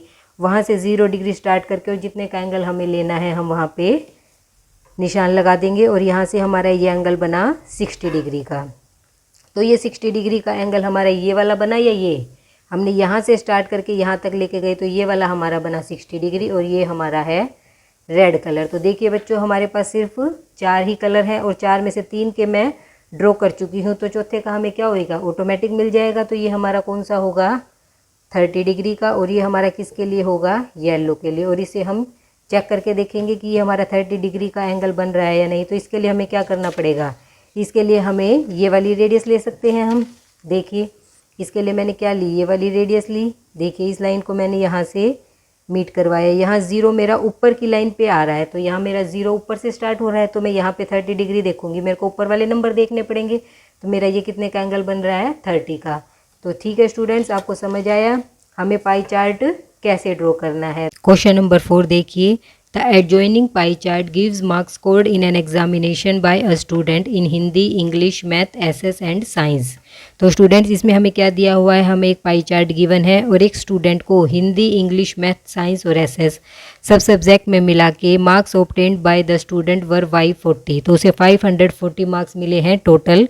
Answer the following question. तो स्टूडेंट इसमें हमें क्या दिया हुआ है, हमें एक पाई चार्ट गिवन है जिसमें टोटल मार्क्स दिए हुए हैं। एग्जामिनेशन में एक स्टूडेंट ने 540 मार्क्स ऑब्टेन किए हैं और हमें क्वेश्चंस के आंसर देने हैं। फर्स्ट पार्ट में देखिए हमसे क्या पूछा गया है, in which subject did the student scored 105 marks. तो इसमें स्टूडेंट हमसे ये पूछा गया है कि कौन सा सब्जेक्ट है जिसमें उस बच्चे को 105 मार्क्स मिले। तो देखिए इस पाई चार्ट से आपको क्या पता चल रहा है, इस पाई चार्ट में हमने क्या ले रखे हैं, हमने अलग अलग एंगल से ये पाई चार्ट बना रखा है। इसमें हमारे पास मार्क्स गिवन नहीं है, तो हम एंगल का हमें बता रखा है कि मैथ्स में कितने डिग्री का एंगल बन रहा है, 90 डिग्री का, इंग्लिश में 55 डिग्री का, हिंदी में 70 डिग्री का, साइंस में 80 डिग्री का और सोशल साइंस में 65 डिग्री का। और हमें ये बताना है कि 105 मार्क्स हमें कौन से सब्जेक्ट में मिले। तो स्टूडेंट हम इसकी हेल्प से यदि इसका एंगल निकाल लें और वो एंगल जिससे मैच करेगा वही सब्जेक्ट हमारा वो होगा जिसमें हमें 105 मार्क्स मिले। तो बताइए एंगल निकालने का हमारा क्या फॉर्मूला होता है, हमने अभी तक एंगल निकालने का क्या फॉर्मूला यूज़ किया था। सबसे पहले तो जिसके लिए हमें निकालना है 105, उसके नीचे हम क्या लिखेंगे, टोटल मार्क्स हमारे पास कितने हैं 540, और साथ में हम क्या निकाल देंगे, मल्टीप्लाई किससे करते हैं हम, सेंट्रल एंगल जो हमारा 360 का होता है, इससे हम क्या कर देंगे मल्टीप्लाई। तो देखिए हमारा क्या आया, 0 से मैंने 0 कट कर दिया, अब 3 से इसे डिवाइड कर दीजिए, 3 1 जा 3, 3 2 जा 6, 3 1 जा 3, 3 8 जा 24, अब 6 2 जा 12, 6 3 जा 18, 3 से इसे कट कर दीजिए, 3 3 जा 9, 3 5 जा 15, 35 को 2 से मल्टीप्लाई किया तो हमारे पास क्या आया 70। तो एंगल कितने का आया हमारे पास 70 डिग्री। तो अब आप इस पाई चार्ट में दे सकते हैं 70 डिग्री एंगल हमारा कहाँ पे है, हिंदी सब्जेक्ट में। देखिए तो इसका मतलब क्या हुआ, 105 मार्क्स हमें कब मिले, जब हमारा 70 डिग्री का एंगल बन रहा था, और 70 डिग्री का एंगल हमारा किसके लिए बन रहा है, हिंदी के लिए। तो इसमें हमारा आंसर क्या आ जाएगा, इन हिंदी सब्जेक्ट। हिंदी सब्जेक्ट में क्या होगा, हमें स्टूडेंट को 105 मार्क्स मिलेंगे। इसके बाद करते हैं पार्ट नंबर 2। पार्ट नंबर 2 देखिए, how many more marks were obtained by the student in maths more than in Hindi. तो स्टूडेंट इसमें हमसे क्या पूछा गया है कि कितने मार्क्स ज़्यादा मिले स्टूडेंट को, how many more marks were obtained by the student. Student ने कितने ज़्यादा नंबर लिए इन maths more than in Hindi, maths में उसको कितने नंबर ज़्यादा मिले हिंदी से। तो स्टूडेंट हमने पार्ट नंबर 1 में क्या किया था कि हिंदी में हमारे पास कितने मार्क्स हैं 105, और अब हमें निकालने हैं पहले कितने ज़्यादा हैं, उसके लिए हमें क्या करना पड़ेगा, पहले मैथ के मार्क्स निकालने पड़ेंगे। मैथ के मार्क्स निकालने के लिए हम क्या फॉर्मूला लगाएंगे, हम लगाएंगे सेंट्रल एंगल का फॉर्मूला। तो सेंट्रल एंगल का क्या फॉर्मूला होता है, सेंट्रल एंगल का फॉर्मूला क्या होता है, मैथ के मार्क्स। हाँ मैथ के लिए निकाल रहे हैं तो क्या लगाएंगे, पहले मैथ के मार्क्स लगाएंगे, नीचे लगाएंगे हम टोटल मार्क्स और मल्टीप्लाई में 360, जो हमारा कंप्लीट एंगल होता है उसको हम उससे मल्टीप्लाई कर देंगे। अब हमें पता है सेंट्रल एंगल हमारा कितना है, देखिए मैथ के लिए एंगल हमारा है 90 डिग्री का, इज इक्वल टू मैथ के मार्क्स हमें नहीं पता, और साथ में टोटल मार्क्स कितने थे 540 मल्टीप्लाई में 360। अब 0 से 0 मैंने कट कर दिया, अब हम इसे काटेंगे, 3 1 जा 3, 3 2 जा 6, 3 1 जा 3, 3 8 जा 24। अब 6 से कट जाएगा, 6 2 जा 12, 6 3 जा 18। अब ये इधर 3 मल्टीप्लाई में है, इधर हमारा डिवाइड में है, इधर मल्टीप्लाई में चला जाएगा। तो हमारे पास क्या आया, मैथ के मार्क्स आ जाएंगे 90 मल्टीप्लाई, ये डिवाइड है तो ये 3 मल्टीप्लाई में, और 2 मल्टीप्लाई में है तो डिवाइड में। तो 2 को मैं इससे कट कर दूंगी, यहाँ मेरा आया 45, इसको 3 से मल्टीप्लाई कीजिए, 3 5 जा 15, 1 कैरी, 3 4 जा 12 और 135। तो मेरे मैथ के मार्क्स कितने आए, 135। तो स्टूडेंट समझ आए मैंने मैथ के मार्क्स कैसे फाइंड आउट किए। हमें पता है कि सेंट्रल एंगल हम कैसे निकालते हैं, जिस चीज़ के लिए जिसका हमें एंगल निकालना है ऊपर हम वो रखेंगे, नीचे हम रखेंगे उसकी टोटल क्वांटिटी मल्टीप्लाई में सेंट्रल एंगल। फिर हमें पता है कि मैथ के मार्क्स के लिए एंगल हमारा कितना गिवन है, 90।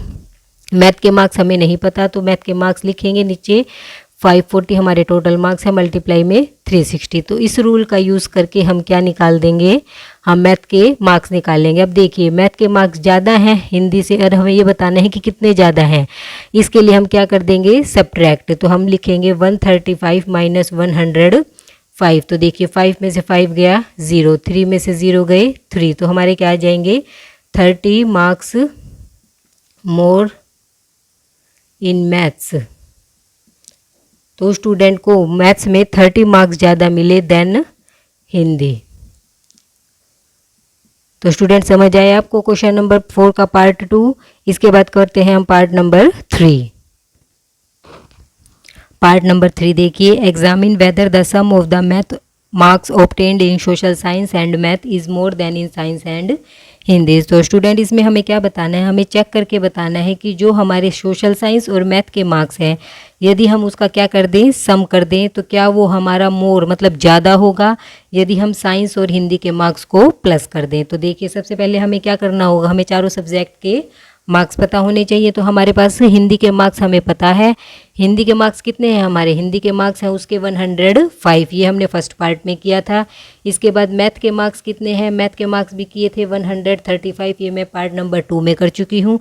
अब मुझे निकालने हैं सोशल साइंस के और साइंस के। तो सबसे पहले मैं निकाल लूँगी सोशल साइंस के। तो एंगल के बाद में हम क्या रखेंगे, यहाँ पर रखेंगे सोशल साइंस के मार्क्स, डिवाइड में टोटल मार्क्स कितने हैं 540, मल्टीप्लाई में 360। तो देखिए अब हमें क्या करेंगे, इसमें हम इस सब की वैल्यूज़ पुट कर देंगे और हमारा सोशल साइंस के मार्क्स आ जाएंगे। तो एंगल हमारा सोशल साइंस के लिए कितना है, देखिए सोशल साइंस के लिए हमारा एंगल है 65 degree, is equal to social science के मार्क्स और डिवाइड में 540 मल्टीप्लाई में 360। तो देखिए 0 से मैंने 0 कट कर दिया, 3 1 जा 3, 3 2 जा 6, 3 1 जा 3, 3 8 जा 24, 6 2 जा 12, 6 3 जा 18। तो मेरे पास क्या आया 65 is equal to social science के मार्क्स जो हमें पता, जो हमें निकालने हैं 3 मल्टीप्लाई में 2। तो देखिए 3 मेरा यहाँ डिवाइड में है तो यहाँ जाके मल्टीप्लाई में हो जाएगा, और 2 मल्टीप्लाई में है तो यहाँ जाके मेरा डिवाइड में हो जाएगा। तो मल्टीप्लाई में 3 अपॉन में 2, तो यहाँ मेरा क्या आया, इसको मैं मल्टीप्लाई करूँगी तो 3 5 जा 15, 1 कैरी, 3 6 जा 18 और 1 19 अपॉन में 2। तो इसे हम कट करेंगे तो 2 9 जा 18, 2 7 जा 14, 1 बचा पॉइंट में 5। तो आपको पता चला। इसके बाद हमारे सोशल साइंस के मार्क्स कितने आए, सोशल साइंस के मार्क्स आए मेरे 97.5। इसी तरह अब मैं किसके मार्क्स निकाल लूँगी, इसी तरह अब मैं निकाल लूँगी साइंस के मार्क्स। देखिए अब मेरे पास सोशल साइंस के मार्क्स कितने आए, सोशल साइंस के मार्क्स आए मेरे पास 97.5। और अब मैं निकाल लूँगी साइंस के। साइंस के मार्क्स निकालने के लिए वही central angle is equal to science marks divide में 540 जो हमारे टोटल मार्क्स है, मल्टीप्लाई में 360। तो इसमें हमारे पास क्या आया, साइंस के मार्क्स, इससे 0 से हमने 0 कट कर दिया, इसे मैं फिर से कट करूँगी तो यही हमारा 2/3 आएगा। ये मैं लास्ट में भी आपको कट करके दिखा चुकी हूँ। और सेंट्रल एंगल मेरा कितना है, साइंस के लिए एंगल देखिए हमारा कितना है 80 डिग्री।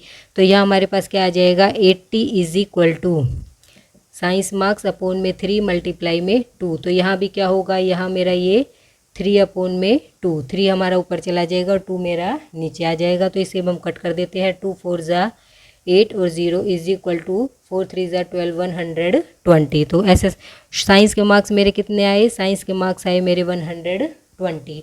अब हमें किस किस के मार्क्स ऐड करने हैं, हमें सोशल साइंस के और मैथ के। तो देखिए सोशल लिख लीजिए, साइंस के मार्क्स हैं मेरे 120 20। तो देखिए अब मैं किस किस के सोशल साइंस और मैंने ऐड किए मैथ के मार्क्स। तो देखिए सोशल साइंस के हमारे कितने मार्क्स हैं 97.5 प्लस में हमारे पास मैथ के कितने हैं 135। तो इसे ऐड कर दीजिए 0.5 5 और 7 12, इसके बाद 1 कैरी 9 और 3 12 और 1 13, फिर 1 कैरी इज इक्वल टू 2। तो हमारा ऐड करके क्या आया 232.5। इसी तरह मैं ऐड कर दूंगी साइंस, इसके बाद मैं ऐड करूंगी साइंस प्लस में हिंदी। तो देखिए साइंस में मेरे कितने मार्क्स है 120 और हिंदी में मेरे कितने मार्क्स थे, हिंदी में हमारे पास थे 105। तो देखिए अब इसको ऐड कर दीजिए 5 2 2 5 0 और 5 को ऐड किया 5, 2 और 0 को ऐड किया 2, 1 और 1 को ऐड किया 2। तो आप इन दोनों को देख के बता सकते हैं हमारे किस में ज़्यादा मार्क्स है, हमारे हैं साइंस एंड हिंदी में। तो इसमें किसने क्या पूछा था कि सोशल साइंस और मैथ में, तो इसमें सोशल साइंस और मैथ में ही इसमें सोशल साइंस और मैथ में तो है 232.5 और साइंस और हिंदी में हमारे 224। तो किस में ज़्यादा मार्क्स हैं, इसमें, यही हमसे पूछा गया। तो यस इट इज़ राइट। तो यही हमें एग्जामिन करके बताना था कि सोशल साइंस और मैथ के मार्क्स को यदि हम ऐड करेंगे तो वो हमारे ज़्यादा होंगे साइंस और हिंदी के मार्क्स से। इसके बाद करते हैं question number 5। Question number 5, the number of student in A hostel speaking different language is given below. तो स्टूडेंट्स क्वेश्चन नंबर 5 में हमें क्या दिया हुआ है कि स्टूडेंट्स हैं वो कहाँ, एक हॉस्टल में स्टूडेंट्स हैं और वो अलग अलग तरह की लैंग्वेज बोलते हैं। तो display the data in a pie chart. तो हमें क्या करना है, ये डाटा हमें पाई चार्ट में दिखाना है। देखिए हमें डाटा दिया हुआ है, ये है लैंग्वेज हिंदी, इंग्लिश, मराठी, तमिल, बंगाली और साथ में टोटल, इन सब लैंग्वेज का टोटल कि सारे बच्चे मिलके कितने बच्चे मिलके ये सारी लैंग्वेज बोलते हैं। और ये है नंबर ऑफ़ स्टूडेंट। तो देखिए हिंदी कितने स्टूडेंट्स बोलते हैं 40, इंग्लिश कितने स्टूडेंट्स बोलते हैं 12, मराठी कितने स्टूडेंट्स बोलते हैं 9, तमिल कितने स्टूडेंट्स बोलते हैं 7 और बंगाली कितने स्टूडेंट्स बोलते हैं 4। तो टोटल मिला के कितने हुए 72। तो देखिए स्टूडेंट्स इस क्वेश्चन में हमें क्या दिया हुआ है, इसमें हमें लैंग्वेज और नंबर ऑफ़ स्टूडेंट दिए हुए हैं कि 40 स्टूडेंट हिंदी बोलते हैं, 12 स्टूडेंट इंग्लिश, 9 मराठी, 7 तमिल, 4 बंगाली और टोटल स्टूडेंट हमारे पास कितने हैं 72 है। और हमें इस डाटा का यूज़ करके हमें पाई चार्ट बनाना है। तो स्टूडेंट्स आपको पता है, मैं पहले भी आपको करवा चुकी हूँ कि पाई चार्ट के लिए हमें सबसे पहले क्या निकालना होगा, हमें निकालना होगा एंगल। तो देखिए हम पहले क्या निकालते हैं एंगल। तो देखिए स्टूडेंट्स यहाँ हमारे पास सारा डाटा है हिंदी के, इंग्लिश के, मराठी के, तमिल के, बंगाली के और टोटल मार्क्स ये हमारे पास गिवन है। और अब हमें क्या दे रखा है कि तो देखिए स्टूडेंट्स हमें अलग अलग लैंग्वेज और नंबर ऑफ़ स्टूडेंट गिवन है कि हिंदी कितने स्टूडेंट बोलते हैं, इंग्लिश कितने, मराठी कितने, तमिल कितने, बंगाली कितने और टोटल नंबर ऑफ़ स्टूडेंट्स हमारे पास कितने हैं। तो देखिए सबसे पहले हम क्या निकाल लेंगे, एंगल निकालने से पहले हमें क्या निकालना होगा, हमें निकालना होगा फ्रैक्शन। तो फ्रैक्शन हम कैसे निकालते हैं, फ्रैक्शन हम निकालते हैं जिसका हमें फ्रैक्शन निकालना हो। जैसे हमें हिंदी लैंग्वेज का फ्रैक्शन निकालना है कि हिंदी कितने बच्चे बोलते हैं, उसका हमें क्या निकालना है फ्रैक्शन। तो हम कैसे निकालते हैं, मैंने हर क्वेश्चन में आपको बताया है। ऊपर तो हम रखते हैं कि जिसके लिए हम फ्रैक्शन निकाल रहे हैं, जैसे हम हिंदी के लिए निकाल रहे हैं तो ऊपर तो हम रखेंगे 40 क्योंकि 40 बच्चे क्या बोलते हैं हिंदी, और नीचे हम क्या रखेंगे टोटल नंबर ऑफ स्टूडेंट। तो फ्रैक्शन हमारे पास क्या आ गया 40/72। इसी तरह इंग्लिश का निकाल लेंगे तो क्या आएगा, 12 बच्चे इंग्लिश बोलते हैं तो 12/72। इसी तरह 9 बच्चे मराठी बोलते हैं तो इसका फ्रैक्शन क्या आएगा 9/72।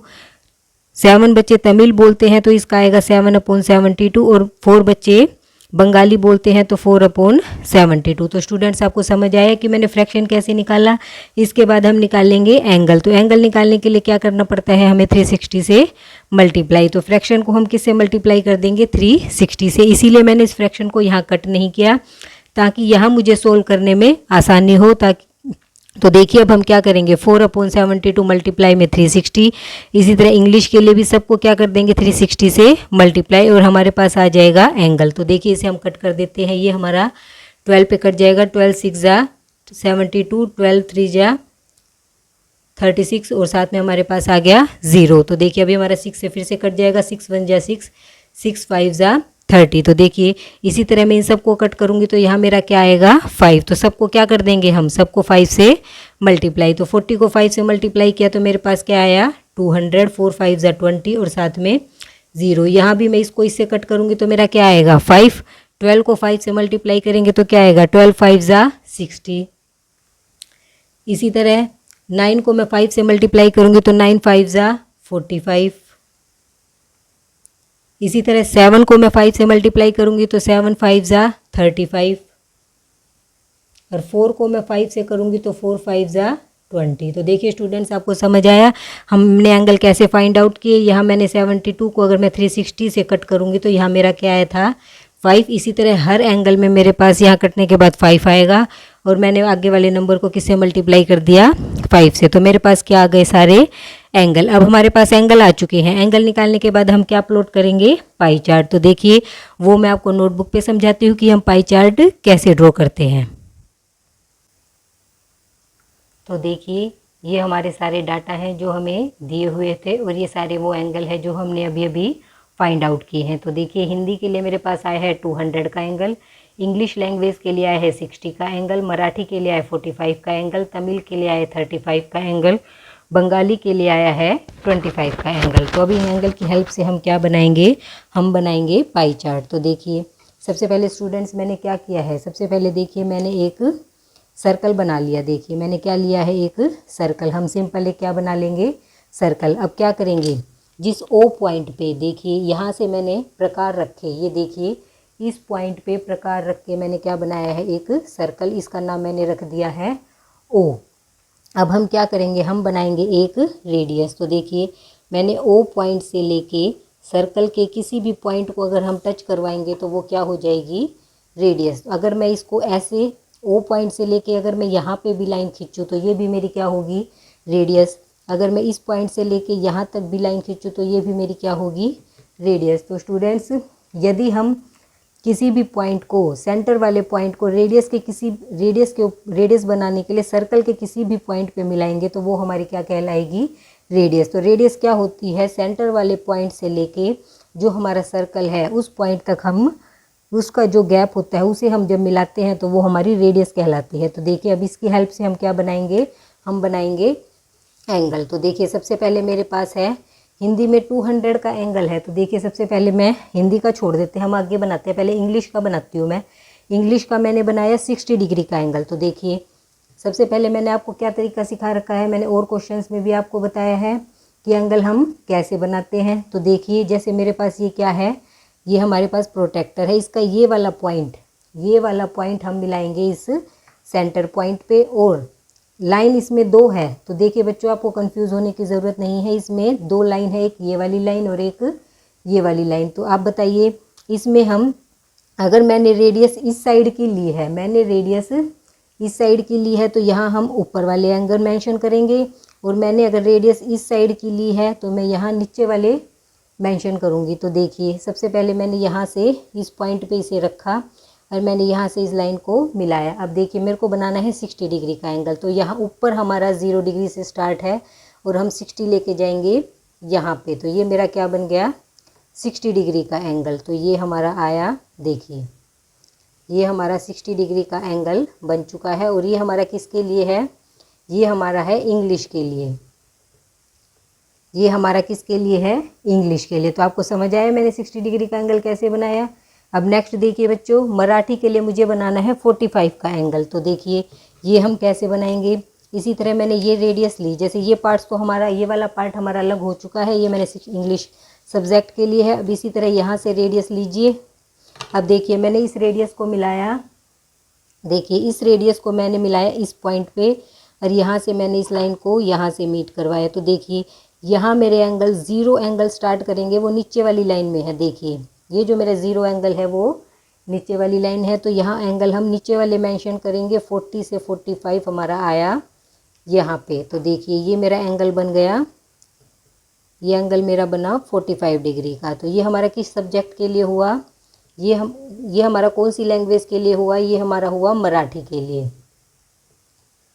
तो देखिए बच्चों आपको समझ आया कैसे मैंने 60 डिग्री का एंगल प्लॉट किया और कैसे मैंने 45 डिग्री का एंगल बनाया। अब नेक्स्ट इसके बाद हम करेंगे तमिल लैंग्वेज के लिए है मेरा 35 डिग्री का एंगल। तो इसी तरह आप तमिल लैंग्वेज के लिए देख लीजिए। अब यहाँ से मैं या तो मैं इसे रेडियस मान लूँ या फिर मैं इसे रेडियस मान लेती हूँ। देखिए मैंने इसे रेडियस मान लिया।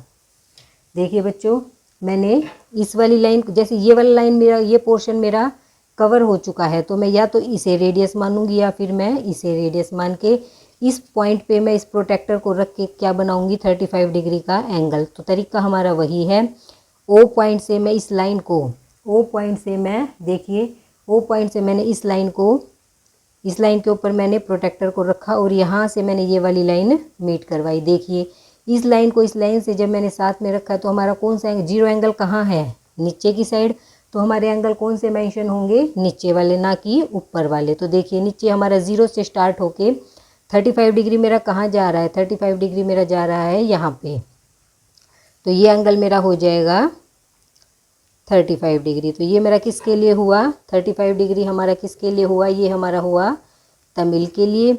नेक्स्ट इसके बाद है बंगाली, उसका है हमारा 20 डिग्री। तो देखिए बंगाली का हम कैसे निकालेंगे, इसी तरह मैं चाहे मैं इसे रेडियस लूँ या फिर मैं इसे रेडियस लूँ। तो देखिए बच्चों, इतना आपको समझ आया। अब मैं इसे रेडियस मान के अब 20 डिग्री का एंगल बनाऊंगी। देखिए ऐसे ही मैंने ओ पॉइंट पे इस प्रोटेक्टर को रखा और यहाँ से देखिए मेरा 0 पॉइंट, जब मैंने इस लाइन को मिलाया तो 0 पॉइंट मेरा ऊपर वाली लाइन में है। तो यहाँ से हमारे एंगल स्टार्ट होंगे। तो मैंने 20 डिग्री मैच कहाँ से मैच करूँगी, मैं यहाँ से ऊपर वाली लाइन में। देखिए तो यहाँ ये मेरा हो जाएगा 20 डिग्री। तो बच्चों मैंने 200 का एंगल मैंने किस लिए नहीं बनाया, क्योंकि ये 200 हमारा 180 से ज़्यादा है। तो पहले मैंने बाकी सारे क्या ले लिए, बाकी सारे एंगल बना लिए और जो एंगल मेरा बच गया वो क्या हुआ, 200 डिग्री का। देखिए मैंने बाकी चारों एंगल मैं बना चुकी हूँ और ये हमारा किसके लिए है, बंगाली के लिए। और ये 200 का एंगल हमारा किसके लिए है, हिंदी के लिए। अब हमें ये, मैं आपको ये मेज़र करके दिखाती हूँ कि ये हमारा 200 का है या नहीं। तो देखिए 200 का एंगल तो हम इस प्रोटेक्टर में मेंशन नहीं कर सकते। इसके लिए हमें क्या करना पड़ेगा, मैं इसे 2 पार्ट्स में डिवाइड कर सकती हूँ। तो 200 के लिए मैं 120 और 80 का भी ले सकती हूँ, कैसे भी ले लीजिए, 190 एंड 110 का ले लीजिए। हमें क्या करना है, हमें 200 का, तो देखिए जैसे मैंने एक 60 का एंगल बनाया, मैंने इसे क्या माना है, रेडियस। यहाँ पे मैंने रखा है अपना प्रोटेक्टर। तो यहाँ पे देखिए 0 मेरा ऊपर वाली लाइन से स्टार्ट है, यहाँ पे मैंने लिया 60। तो ये तो हमारा यहाँ तक हमारा क्या हो गया, ये हमारा हो गया 60 डिग्री का एंगल। ये सिर्फ मैं आपको समझाने के लिए बता रही हूँ। इतना पोर्शन मेरा क्या हो गया, 60 डिग्री। इसी तरह अब यहाँ से आप प्रोटेक्टर को रख के अब इसे देखिए 60 के साथ में कितने ऐड करूँ कि हमारे 200 आ जाए, 140। तो देखिए ये एंगल मेरा 140 का है या नहीं। यहाँ मैंने 0 ऊपर वाली लाइन में है तो 0 से एंगल स्टार्ट हो रहा है और देखिए ये मेरा कहाँ जा रहा है, आपको दिखाई दे रहा है, ये मेरा कहाँ जा रहा है, 140 पे। तो आपको ये वाला एंगल मेरा 140 का हुआ और इस साइड वाला एंगल मेरा 60 का। तो टोटल एंगल क्या हुआ, 200 का। तो ये हमें बना के नहीं दिखाना, ये सिर्फ मैं आपको समझाने के लिए बता रही हूँ कि ये एंगल मेरा 200 का कैसे हुआ। तो स्टूडेंट्स, पाई चार्ट प्लॉट करना बहुत ही इजी है। सबसे पहले हमें क्या निकालना होगा, हमें एंगल्स निकालने होंगे। उसके बाद हम क्या लेंगे, एक एंगल निकालने के बाद हम एक सर्कल बनाएंगे और उससे हम एक रेडियस लेंगे। उस रेडियस का यूज़ करके हम 1 बाय 1 एंगल बनाते जाएंगे और हमारे पास क्या आ जाएगा, पाई चार्ट तैयार हो जाएगा। और एंगल बनाने के लिए आप एक बात ध्यान रखिए, हमें सबसे पहले हमें प्रोटेक्टर का ये वाला पॉइंट है, इसे हमें सेंटर पे रखना है। और यदि हमारी रेडियस इस साइड है तो इस साइड वाली लाइन को मैच करवाइए, और अगर रेडियस मैंने इस साइड की बनाई है तो इस साइड वाली लाइन को मैच करिए। और जहाँ की रेडियस है वहाँ एंगल आप देखिए 0 डिग्री अगर नीचे से शुरू है तो हमारे एंगल नीचे वाले मेंशन होंगे, और यहाँ लाइन इस साइड है तो हमारे एंगल 0 ऊपर से मेंशन होंगे। तो बच्चों आपको समझ आया। इसी के साथ हमारी एक्सरसाइज 4.1 कंप्लीट होती है। तो देखिए इसका क्वेश्चन नंबर 1 क्या है, list the outcomes you can see in these experiment. तो स्टूडेंट्स इसमें हमें क्या बताना है, इसमें हमें बताने हैं आउटकम्स, कि हमारे पास कितने आउटकम्स होंगे you can see in these experiment. हमें कुछ एक्सपेरिमेंट करने हैं और हमें उसके क्या बताने हैं, आउटकम्स। तो देखिए इसका ए पार्ट क्या कह रहा है, स्पिनिंग अ व्हील। तो हमें क्या दिया हुआ है, एक व्हील, और उसको हम क्या करेंगे, स्पिन करेंगे, उसको हम घुमाएंगे। तो देखिए तो इसके पास हमारे क्या क्या आउटकम्स आएंगे। तो इसमें हमें सिर्फ आउटकम्स पूछे हैं, तो आप बता सकते हैं क्या क्या आउटकम्स आएंगे। या तो मैं इसको स्पिन करवाऊंगी तो क्या आएगा, या तो मेरे पास ए आएगा, या फिर मेरे पास बी आएगा, या फिर मेरे पास सी आएगा, और या फिर मेरे पास डी आएगा। तो स्टूडेंट समझ में आया कि यदि हम किसी व्हील को स्पिन करवाएंगे तो हमें क्या बताने हैं, आउटकम्स। आउटकम्स का मतलब क्या हुआ कि हमें ये देखना है कि मैं इसको घुमा रही हूँ तो इसे मुझे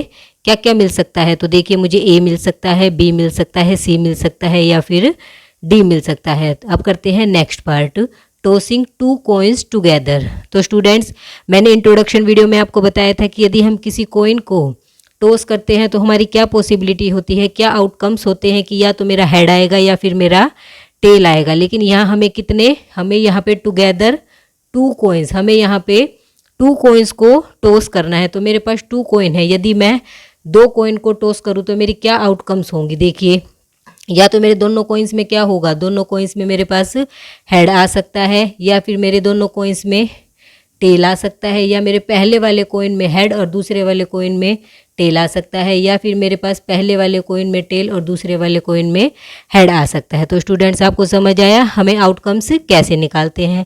अब बढ़ते हैं नेक्स्ट क्वेश्चन की साइड। Question number 2, when a die is thrown list the outcomes of an event of getting a prime number. तो स्टूडेंट इसमें हमें क्या बताना है कि अगर हम कोई भी एक डाइस को थ्रो करेंगे तो हमें बताने हैं आउटकम्स, अगर और उस आउटकम्स में क्या हो, हमारे पास प्राइम नंबर आए। तो स्टूडेंट्स देखिए यदि हम एक डाइस थ्रो करते हैं तो हमारे पास क्या क्या नंबर आते हैं, हमारे पास 1 2 3 4 5 एंड 6। लेकिन इसमें से हमारे प्राइम नंबर कौन कौन से हैं, इसमें से हमारे प्राइम नंबर हैं 3 5 और 2। हमारे पास प्राइम नंबर कौन कौन से हैं, 2 3 एंड 5। तो स्टूडेंट समझ आया, यदि हम एक डाइस थ्रो करेंगे तो हमारे पास हमें आउटकम्स उसके बताने हैं जब हमारे पास एक प्राइम नंबर आए। हमें पता है हम किसी डाइस को थ्रो करते हैं हमारे पास क्या आ सकता है, 1 भी आ सकता है, 2 भी आ सकता है, 3 भी आ सकता है, 4 भी, 5 भी और 6 भी। लेकिन हमें बताना है जब हमारे पास प्राइम नंबर आए तो हमारे पास क्या क्या आ सकता है, 2 3 एंड 5। इसमें हमें सिर्फ आउटकम्स बताने हैं, हमें प्रोबेबिलिटी नहीं बतानी, इसलिए हम सिर्फ वो नंबर लिखेंगे जो हमारे पास पॉसिबिलिटी है कि 2 आ सकता है, 3 आ सकता है और 5 आ सकता है। इसी तरह नोट अ प्राइम नंबर, तो सबसे पहले तो वही हम क्या लिखेंगे जो हमारे पास पॉसिबिलिटी है कि हमारे पास क्या क्या नंबर आ सकते हैं। और जो नोट प्राइम है जो हमारे पास, तो उसके लिए हम क्या लिखेंगे कि हमारे प्राइम नंबर नहीं है, 1 है, उसके बाद हमारा 4 है और 6 है। तो हमारे आउटकम्स क्या क्या हो जाएंगे, 1 4 एंड 6। अब करते हैं इसका सेकंड पार्ट। तो सेकंड पार्ट में हमें क्या बताना है, इसका ये पार्ट देखिए, अ नंबर ग्रेटर देन 5। तो क्वेश्चन वही है, यदि हम किसी डाइस को थ्रो करेंगे तो उसमें हमें किसके लिए आउटकम्स बतानी है जब हमारा 5 से बड़ा नंबर आए। तो हमें पता है स्टूडेंट्स कि हमारे पास क्या क्या पॉसिबिलिटी हो सकती है नंबर आने की, 1 2 3 4 एंड 5। लेकिन 1 2 3 4 5 एंड 6। लेकिन हमें क्या बताना है, हमें आउटकम्स बतानी है किसके लिए, 4 नंबर ग्रेटर देन 5। तो वो आउटकम्स हमारे पास क्या आ जाएगी, वो हमारे पास आएगी 6, क्योंकि हमारे पास 5 से बड़ा ओनली 1 नंबर है, वो है 6। इसी तरह हमें बी पार्ट में क्या बताना है, एक नंबर नॉट ग्रेटर देन 5। हमें वो नंबर बताना है जो 5 से बड़ा ना हो। तो देखिए जैसे हमारे पास ये 1 2 3 4 5 और 6, ये हमारे पास पॉसिबिलिटी है जो नंबर 5 से बड़ा ना हो। तो 5 से बड़ा नहीं है तो हमारे पास ये सभी पॉसिबिलिटी हैं। तो क्या आ जाएगा, outcomes 4 number not greater than 5, जो 5 से बड़ा ना हो। तो वो हमारे पास क्या क्या हो सकता है, 1 आ सकता है, 2 आ सकता है, 3 आ सकता है, 4 आ सकता है और 5 आ सकता है। 6 से बड़ा ना हो तो हमारे पास ये आउटकम्स आ सकती हैं। अब करते हैं हम क्वेश्चन नंबर 3।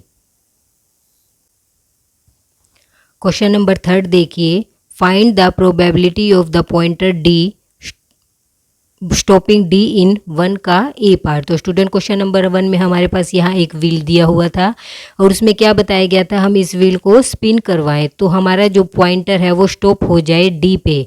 तो उसकी हमें क्या बतानी है, प्रोबेबिलिटी। क्वेश्चन नंबर 1 में हमें बताने थे आउटकम्स और यहाँ हमें बतानी है प्रोबेबिलिटी। तो स्टूडेंट्स आप ये व्हील देखिए, अगर मैं इस व्हील को स्पिन करवाऊँ तो देखिए सबसे पहले हमें प्रोबेबिलिटी के लिए क्या करना पड़ेगा, प्रोबेबिलिटी का हमें फॉर्मूला लगाना पड़ेगा। प्रोबेबिलिटी का हमारा क्या फॉर्मूला होता है, मैंने इंट्रोडक्शन वीडियो में आपको बताया था, number of favourable outcomes divide में नंबर ऑफ टोटल आउटकम्स। तो स्टूडेंट्स ये हमारा क्या था, प्रोबेबिलिटी का फॉर्मूला। इसके लिए अब हमें क्या पता होने चाहिए, ये हमें पास टोटल आउटकम्स और फेवरेबल आउटकम्स हमें पता होने चाहिए। टोटल आउटकम्स कितने हैं, देखिए यदि मैं इस व्हील को स्पिन करवाऊँ तो हमारे पास क्या क्या केस आ सकता है, मेरे पास बी आ सकता है, सी पे पॉइंट आ सकता है, डी पे आ सकता है, ए पे आ सकता है और इस ए पे आ सकता है। तो हमारे पास टोटल आउटकम्स कितने हुए, 5। और हमारे पास फेवरेबल आउटकम्स ए यानी कि हमारे पास कितने आउटकम्स हैं, डी आने के हमारे पास कितने आउटकम्स हैं। तो देखिए हमारे पास डी यहाँ एक बार है, तो हमारा पॉइंटर डी पे सिर्फ कितनी बार रुकेगा, सिर्फ एक बार। तो फेवरेबल केसेस आउटकम्स हमारे कितने हुए, 1। तो प्रोबेबिलिटी हमारी हो जाएगी 1/5। अब देखते हैं इसका B part, probability of getting an ace from a well shuffled deck of 52 playing cards. तो स्टूडेंट्स यहाँ में क्या दिए हुए हैं, हमें 52 प्लेइंग कार्ड्स दिए हुए हैं। ये सब बच्चों को पता होगा प्लेइंग कार्ड्स क्या होते हैं। और उसमें हमारे पास एस क्या होता है, ए जो हमारे वहाँ पे इक्का ए होता है वो हमारा एस होता है। उसमें हमें प्रोबेबिलिटी बतानी है ए आने की, हमारे पास क्या प्रोबेबिलिटी होगी। तो आपको पता है हमारे कार्ड्स में क्या क्या नंबर होते हैं, ए 2 3 4 5 6 7 8 9 10, इसके बाद जे, क्वीन और के, ये हमारे पास क्या है, जो हमारे कार्ड्स में अलग अलग नंबर होते हैं। और हमें क्या बताना है, सब हमारे पास क्या होते हैं, ए भी हमारे पास 4 होते हैं, 2B 3B 4B सारे हमारे पास नंबर में कितने होते हैं, 4। तो हमें प्रोबेबिलिटी बतानी है जब हमारे पास ए आए। तो इसमें हमारे पास क्या बताना पड़ेगा, हमें इसका भी क्या फॉर्मूला लगाएंगे, नंबर ऑफ फेवरेबल आउटकम्स और नीचे डिवाइड में नंबर ऑफ टोटल आउटकम्स। तो देखिए हमारे पास क्या फॉर्मूला लग गया, अब ये नंबर ऑफ टोटल आउटकम्स। तो स्टूडेंट इसमें भी हमें क्या करना है, हमारे पास टोटल आउटकम्स तो कितने हैं, ये टोटल कार्ड्स कितने हैं, 52। तो टोटल आउटकम्स तो हमारे पास क्या हुए, 52। लेकिन एस आने के हमारे पास क्या प्रोबेबिलिटी, एज आने के हमारे पास क्या आउटकम्स होंगे। ए हमारे पास है 4, हमारे पास रेड वाले 2 रेड वाले होते हैं और 2 हमारे पास ब्लैक वाले। तो टोटल ए हमारे पास कितने हैं, 4। तो हमारे पास फेवरेबल आउटकम्स कितने हो जाएंगे, 4। तो प्रोबेबिलिटी क्या होगी, 4/52। इसके बाद करते हैं क्वेश्चन नंबर 4। क्वेश्चन नंबर 4 से पहले हमारे पास है 3 का C part, probability of getting a red apple. तो स्टूडेंट इसमें हमें क्या बताना है कि हमें प्रोबेबिलिटी बतानी है रेड एप्पल के लिए। हमें कुछ यहाँ एप्पल दी हुई है और हमें प्रोबेबिलिटी बतानी है रेड एप्पल की। तो उसके लिए हम फिर से क्या लगाएंगे, हम वही फॉर्मूला लगाएंगे, number of favourable outcomes divide में नंबर ऑफ टोटल आउटकम्स। तो स्टूडेंट्स बताइए यहाँ पे हमारे पास टोटल एप्पल कितनी है, टोटल एप्पल है हमारे पास, टोटल एप्पल कितनी है हमारे पास, यहाँ है 7। और रेड एप्पल हमारे पास कितनी है, देखिए रेड एप्पल हमारे पास है 1 2 3 एंड 4। तो रेड एप्पल हमारे पास है 4। तो हमारे पास क्या आ जाएगी प्रोबेबिलिटी, 4/7। तो आया समझ में कि हमें प्रोबेबिलिटी कैसे निकालनी है। जित आप क्वेश्चंस की प्रैक्टिस कीजिए, क्वेश्चन को समझिए, तो आपको किसी भी क्वेश्चन में कोई प्रॉब्लम नहीं होगी। ये चैप्टर बहुत ही इजी है। अब करते हैं हम question number 4। Number 1 to 10 are given on 10 separate slip, 1 on 1 slip. तो स्टूडेंट इसमें हमें क्या दी गई है, हमें 10 स्लिप दी हुई है और हर स्लिप पे हमारे पास एक नंबर लिखा है 1 से लेके 10 तक, और एक स्लिप पे एक ही नंबर लिखा हुआ है, 1 number on 1 slip kept in a box. और एक बॉक्स में हमने उन स्लिप्स को रख दिया है एंड मिक्स वेल, और उनको अच्छे से मिक्स कर दिया है। 1 slip is chosen from the box. अब हमें क्या करना है, एक स्लिप निकालनी है विदाउट लुकिंग इनटू इट, और उसे हम बिना देखे निकाल लेंगे। What is the probability of, हमें क्या प्रोबेबिलिटी बतानी है, गेटिंग अ नंबर 6 की हमारा नंबर 6 निकले। तो स्टूडेंट्स मैंने यहाँ पे पहले हमारे पास क्या है, 10 स्लिप है, 1 2 3 4 5 6 7 8 9, और ये हमारे पास 10 स्लिप है। और इन 10 स्लिप को मैंने अच्छे से मिक्स कर दिया है और हमें प्रोबेबिलिटी बतानी है कि हमारा नंबर 6 आए। तो बताइए फॉर्मूला हमारा वही लगेगा, number of favourable cases divide में नंबर ऑफ टोटल आउटकम्स। तो हमारा नंबर 6 आने की क्या केस है, ओनली 1 तो हमारे पास प्रोबेबिलिटी क्या हो जाएगी 1 अपॉन में, और टोटल स्लिप हमारे पास है 10, तो हमारे पास प्रोबेबिलिटी हो जाएगी 1 अपॉन 10। इसी तरह हम सेकंड पार्ट करेंगे कि getting a number less than 6, कि हमारा नंबर 6 से कम आए। तो देखिए इसमें प्रोबेबिलिटी क्या होगी, मैं इसी के अंदर आपको समझा देती हूँ। हमारी लेस देन 6 से कम कौन कौन सा है, 1 आ सकता है, 2 आ सकता है, 3 आ सकता है, 4 आ सकता है और 5 आ सकता है। 6 भी नहीं आ सकता है क्योंकि 6 से छोटा। तो हमारे पास कितनी पॉसिबिलिटी हुई, हमारे पास 5 आउटकम्स हुए। तो ऊपर तो आ जाएगा हमारे पास 5 और नीचे आएगा हमारा 10। 5 से 10 मैं काट सकती हूँ 1 अपॉन में 2। तो स्टूडेंट्स आपको समझ आया कि हमने प्रोबेबिलिटी कैसे निकाली। ये क्वेश्चन बिल्कुल ही सिंपल है, करने में आपको बिल्कुल परेशानी नहीं आएगी। सिर्फ आपको टोटल आउटकम्स पता होनी चाहिए और हमारे पास क्या केस गिवन है, क्या कंडीशन हमारे पास गिवन है वो हमें समझनी है। उसके बाद हम प्रोबेबिलिटी का फॉर्मूला लगा के निकाल सकते हैं। पार्ट नंबर 3 देखिए, getting a number greater than 6। तो स्टूडेंट्स हमारे पास क्या था, हमारे पास 10 स्लिप थी, 1 2 3 4 5 6 7 8 9 10, और सब पे क्या है, अलग अलग डिजिट लिखी हुई है 1 to 10। और हमें किस चीज़ की प्रोबेबिलिटी बतानी है कि गेटिंग अ नंबर, कि हमें कौन सा नंबर मिले जो 6 से बड़ा हो। तो देखिए 6 से बड़ा हमारे पास 7 है, 8 है, 9 है और 10 है। तो टोटल आउटकम्स हमारे पास कितने हैं, टोटल आउटकम्स हमारे पास हैं 10, और पॉसिबल आउटकम्स कितने हुए, पॉसिबल आउटकम्स हमारे पास हुए 4, क्योंकि 7 8 9 और 10। तो इसका मतलब प्रोबेबिलिटी क्या हो जाएगी, probability getting number greater than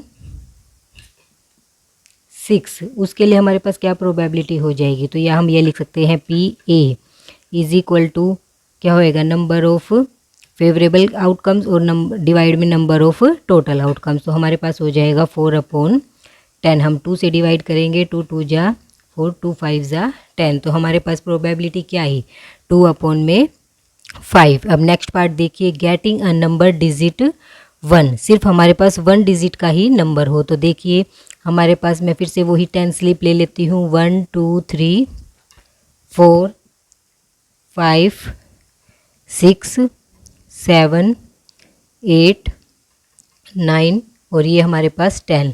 अब हमें 1 डिजिट का नंबर चाहिए। तो देखिए ये भी 1 डिजिट है, ये भी, ये भी, ये भी, ये भी, ये भी, ये और ये सारी हमारे पास क्या हैं, ये हमारे पास सारी 1 डिजिट नंबर है। सिर्फ 10 है वो 2 डिजिट का नंबर है। तो इसमें टोटल आउटकम्स तो हमारे पास सेम होंगे।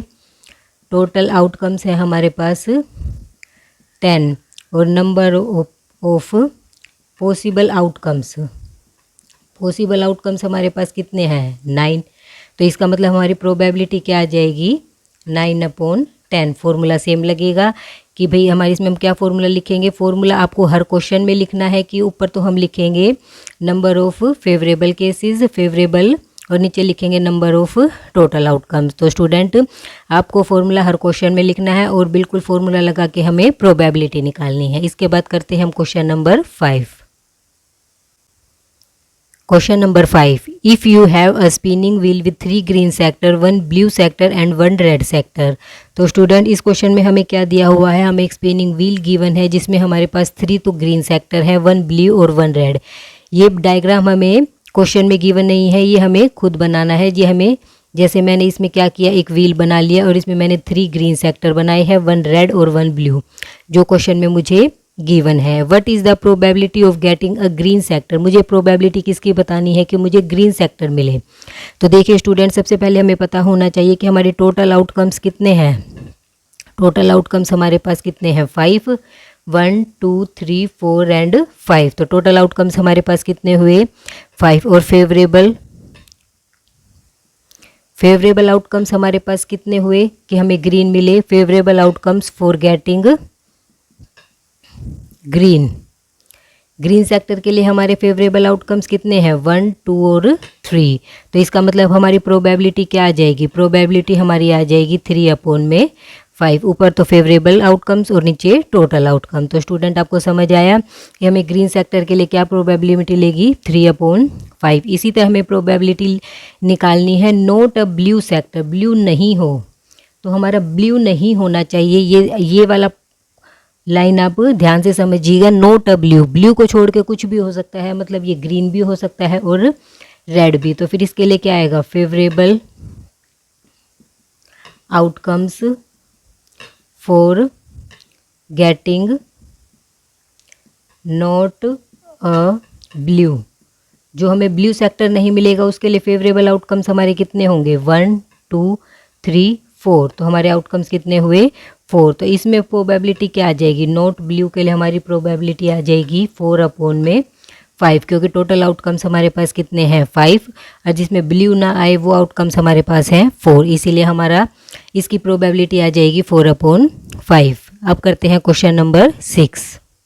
नंबर 6 देखिए, find the probability of event given in question number 2। तो स्टूडेंट इसमें हमें क्या बताना है, हमें प्रोबेबिलिटी बतानी है जो क्वेश्चन नंबर 2 हमें गिवन था। तो चलो क्वेश्चन नंबर 2 की साइड चलते हैं। हम क्वेश्चन नंबर 2 क्या था, when a dice is throne, उसमें हमें पास क्या दिया हुआ था, एक डाइस दिया हुआ था जिसे हमने थ्रो किया। तो क्वेश्चन नंबर 2 में हमें बताने थे आउटकम्स और यहाँ हमें बतानी है प्रोबेबिलिटी। तो इसका फर्स्ट का ए पार्ट पढ़ते हैं कि अ प्राइम नंबर, उसमें हमारे पास प्रोबेबिलिटी बतानी है कि हमारा प्राइम नंबर आए।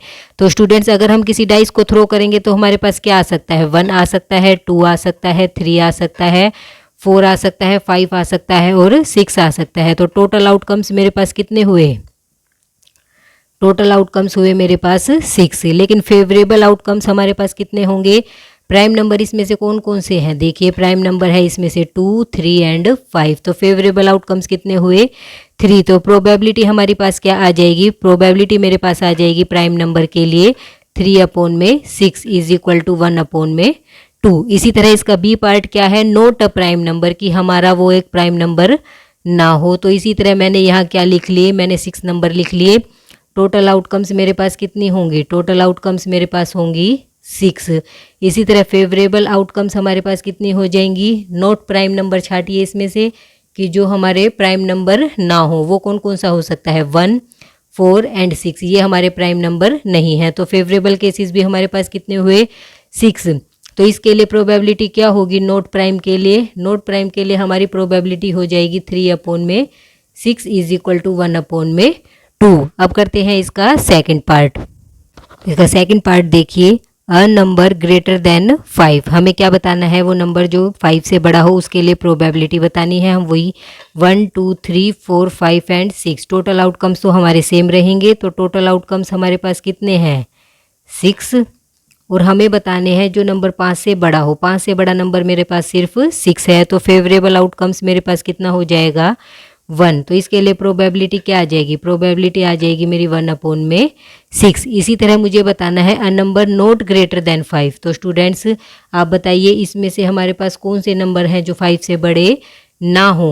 तो देखिए 1 2 3 4 5 हमारे 5 से बड़े ना हो, तो ये भी हमारा 5 से बड़ा नहीं है। तो इसमें हमारे पास टोटल आउटकम्स कितने होंगे, टोटल आउटकम्स हो जाएंगे मेरे पास 6, और हमारे पास फेवरेबल आउटकम्स कितने हो जाएंगे 5। तो इसमें हमारे पास क्या आ जाएगा, प्रोबेबिलिटी आ जाएगी मेरी, प्रोबेबिलिटी आएगी 5/6। तो आई होप आपको ये क्वेश्चन अच्छे से समझ आ गया।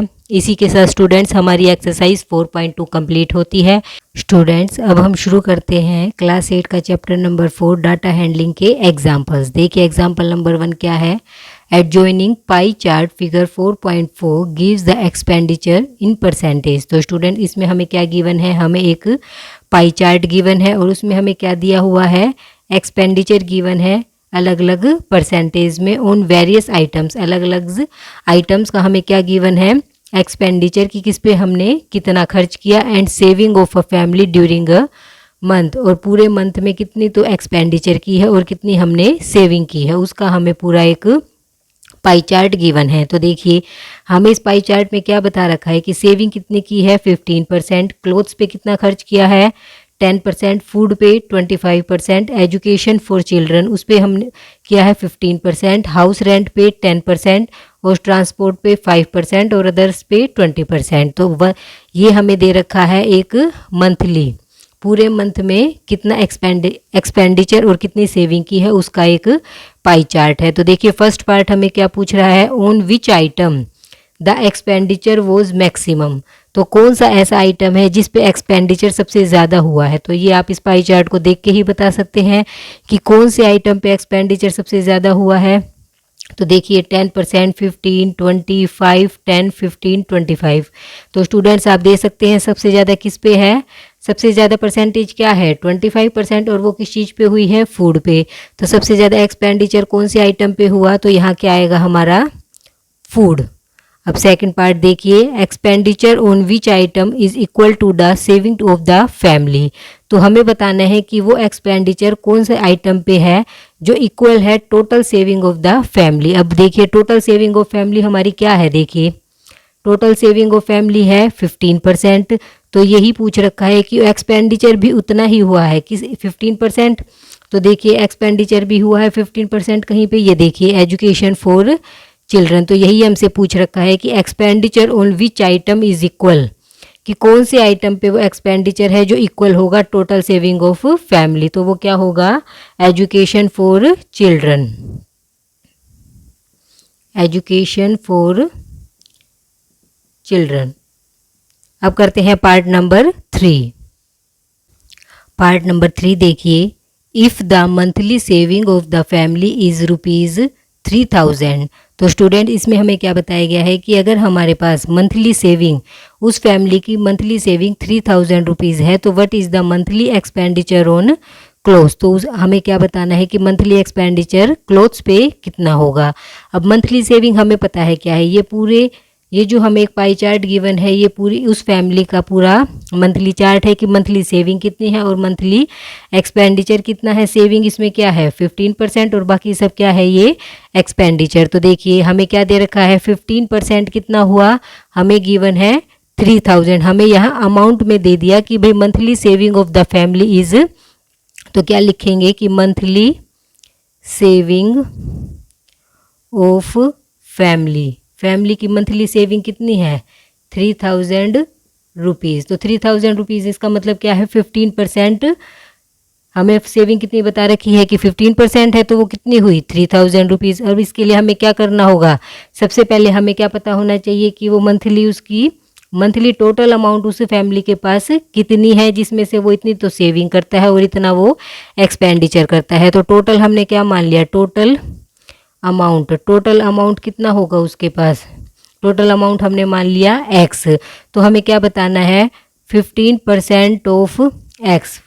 टोटल का जो 15% है वो हमें क्या गिवन है 3000 रुपीज़, क्योंकि हमें यही बता रखा है कि जो उसका 15% है वो हमारी सेविंग है और वो हमें अमाउंट में 3000 गिवन है। और किसी भी नंबर का परसेंटेज कैसे निकालते हैं, 15/100 मल्टीप्लाई में x इज इक्वल टू 3000। तो इससे क्या आ जाएगा, ये 100 यहाँ डिवाइड में है, यहाँ मल्टीप्लाई में हो जाएगा। 15x इज इक्वल टू 3000 और इधर 100 मल्टीप्लाई हुआ तो मैंने 2 0 और लगा दी। x इज इक्वल टू यहाँ 15 में डिवाइड में कर दूंगी, 5 साथ में 0 और 15 2 ज़ा 30, तो मेरा क्या आ गया 20,000। तो इसका मतलब क्या हुआ 15%, इसका मतलब हमारे पास x की वैल्यू क्या आ गई 20,000। तो टोटल अमाउंट कितनी है उसकी, मंथली इनकम कितनी है 20,000, जिसमें से वो सेविंग तो है उसकी 3000 और बाकी क्या है उसका एक्सपेंडिचर। और साथ में अब इसमें हमें क्या बताना है कि what is the monthly expenditure on clothes पे वो कितना खर्च करता है। तो क्लोथ्स पे देखिए, क्लोथ्स पे ये कितना खर्च कर रहा है 10%। तो 10% ऑफ 20,000, क्योंकि टोटल का हमें क्या निकालना है 10%, तो क्या आ जाएगा 10/100 मल्टीप्लाई में 20,000। तो इसमें क्या होगा 2 0 से 2 0 कट हो गई, हमारा आ गया 2000। तो इसका मतलब क्या हुआ, क्लोथ्स पे वो कितने रुपए खर्च करता है 2000। तो इसमें क्या लिखेंगे हम, monthly expenditure on clothes is equal to 2000 rupees. तो स्टूडेंट्स आपको समझ आया कि सबसे पहले हमें इसमें क्या दे रखा था, इसमें हमें दे रखी थी सेविंग 15% और साथ में हमें अमाउंट में भी गिवन है कि वो 3000 रुपीज़ है। तो हमें सबसे पहले क्या करना पड़ेगा, हमें टोटल अमाउंट हमें माननी पड़ेगी कि उसकी टोटल इनकम कितनी है मंथ की, तो वो हमने एक्स मान ली। अब उसका हम क्या निकालेंगे 15%। किसी भी नंबर का परसेंटेज कैसे निकालते हैं, उस नंबर को हम क्या कर देते हैं 100 से डिवाइड मल्टीप्लाई में जिसका हमें परसेंटेज निकालना, और वो हमें गिवन है 3000। यहाँ से हम x की वैल्यू निकाल देंगे। x की वैल्यू का क्या मतलब हुआ, हमने निकाल ली है उसकी टोटल इनकम की। उसकी मंथली इनकम 20,000 है, जिसमें से वो 3000 तो सेव करता है। और अब हमें बताना है कि क्लोथ्स पे वो कितना खर्च करता है 10%, तो उसका फिर हम 10% निकाल लेंगे। तो क्लोथ्स पे वो खर्च करेगा 2000 रुपीज़। इसी के साथ हमारा क्वेश्चन नंबर 1 कंप्लीट होता है। अब हम करते हैं example number 2। Example number 2, on a particular day the sales in rupees on different items of a baker shop are given below। तो स्टूडेंट इसमें हमें क्या दिया गया है कि एक हमें बेकर्स शॉप का पर्टिकुलर डे का कोई एक सेल्स बताई गई है कि, और वो बताई है रुपीज़ में कि अलग अलग आइटम्स उसकी कैसे कैसे बिकी। ऑर्डिनरी ब्रेड है वो 320, fruit bread 80, cake and biscuit 160, biscuits 120, others 70, और टोटल क्या हुआ इसका 720। तो ये हम एक ऑर्डिनरी डे किसी भी दिन उसकी ये क्वांटिटी इतनी इतनी उसकी बिकती है। तो इसमें हमें इसका एक पाई चार्ट बनाना है। तो स्टूडेंट्स पाई चार्ट बनाने के लिए सबसे पहले हमें क्या निकालना पड़ेगा, हमें निकालने पड़ेंगे सेंट्रल एंगल्स। तो देखिए ये सब हमारे पास क्या है, ये सब हमारे पास हैं आइटम्स, और ये सब क्या है हमारे पास रुपीज़ में, इन रुपीज़, ये रुपीज़ में हमारे पास क्या है उसकी कितनी सेल्स हुई। अब हम सबसे पहले क्या निकाल लेंगे, सबसे पहले हम निकाल लेंगे फ्रैक्शन। सबसे पहले क्या निकाल लेंगे फ्रैक्शन। तो देखिए फ्रैक्शन निकालने के लिए क्या करते हैं, ऊपर तो हम लिखते हैं जो हमारे पास जिसका हमें फ्रैक्शन निकालना हो। जैसे हमें ब्रेड का निकालना है तो 320 अपॉन में 720 टोटल लिखते हैं। इसके बाद हम लिखेंगे 80 अपॉन में 720, 160 का निकाल लेंगे तो 160 अपॉन 720, 120 अपॉन 720, और इसका निकाल लेंगे तो 40 अपॉन 720। तो स्टूडेंट्स आपको समझ आया फ्रैक्शन हम कैसे निकालते हैं। हमें ऊपर तो जिस चीज़ का फ्रैक्शन निकालना हो और नीचे हम रखते हैं टोटल। अब हम यहाँ निकाल लेंगे सेंट्रल एंगल। अब हम यहाँ निकाल लेंगे सेंट्रल एंगल। सेंट्रल एंगल निकालने के लिए क्या करते हैं, 720 को हम यहाँ मल्टीप्लाई कर देंगे 360 से। इसी तरह 80 अपॉन 720 मल्टीप्लाई में 360, 160 अपॉन 720 मल्टीप्लाई में 360, 120 अपॉन 720 मल्टीप्लाई में 360, और यहाँ भी 40 अपॉन में 720 मल्टीप्लाई में 360। अब स्टूडेंट्स यहाँ मैंने इस डिजिट को ऐसे एज इट इज़ रखा, मैंने यहाँ कट नहीं किया ताकि यहाँ हमें इन्हें कट करने में आसानी रहे। देखिए जैसे मैंने एक कट करके दिखाऊंगी, सब में सेम कटेंगे। 0 से मैंने 0 कट कर दिए। 36 को 72 से कट करेंगे तो 36 वन ज़ा 36, और यहाँ सीधा ये हमारा 2 पे कट हो जाएगा। इसी तरह मैं यहाँ क्या कर सकती हूँ, 2 को मैं यहाँ काटूंगी तो मेरे पास क्या आएगा, 2 वन जा 2, 2 6 जा 12 और 0, तो मेरा आया 160। इसी तरह इसको और इसको तो हम काट के सीधा क्या लिख सकते हैं 2। ये मैंने आपको ऊपर सोल्व करके दिखा दिया। इनको कट करेंगे तो हमारा क्या आएगा 2। अब हम इसे ऊपर काट देते हैं। 2 को मैंने 80 से कट किया तो मेरे पास आया 40। 2 को 160 से किया तो मेरे पास आया 80। 2 4 जा 8 और 0, 2 8 जा 16, साथ में 0। 2 को 120 से किया तो 2 6 जा 12 और साथ में हमारा 0। 2 को 40 से किया 2 2 जा 4 और साथ में आ गया 0। तो स्टूडेंट्स अब हमारे क्या आ गए ये सारे central angle, 160 degree, 40 degree, 80 degree, 60 degree और 20 डिग्री। अब हमें क्या बनाना है, ड्रॉ अ पाई चार्ट। अब इन एंगल्स की हेल्प से हम क्या बनाएंगे, हम पाई चार्ट ड्रॉ करेंगे। वो मैं आपको नोटबुक में ड्रॉ करके दिखाती हूँ कि पाई चार्ट हम बनाते कैसे हैं।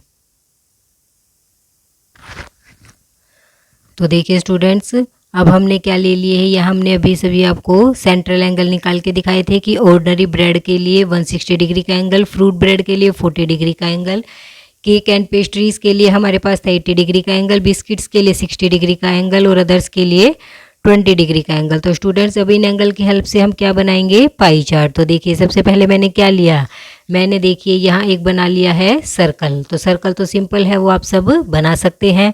मैंने ओ सेंटर मान के यहाँ पे प्रकार को रख के मैंने क्या बनाया, एक सर्कल। अब सबसे पहले मैं क्या बनाऊंगी, इसकी रेडियस।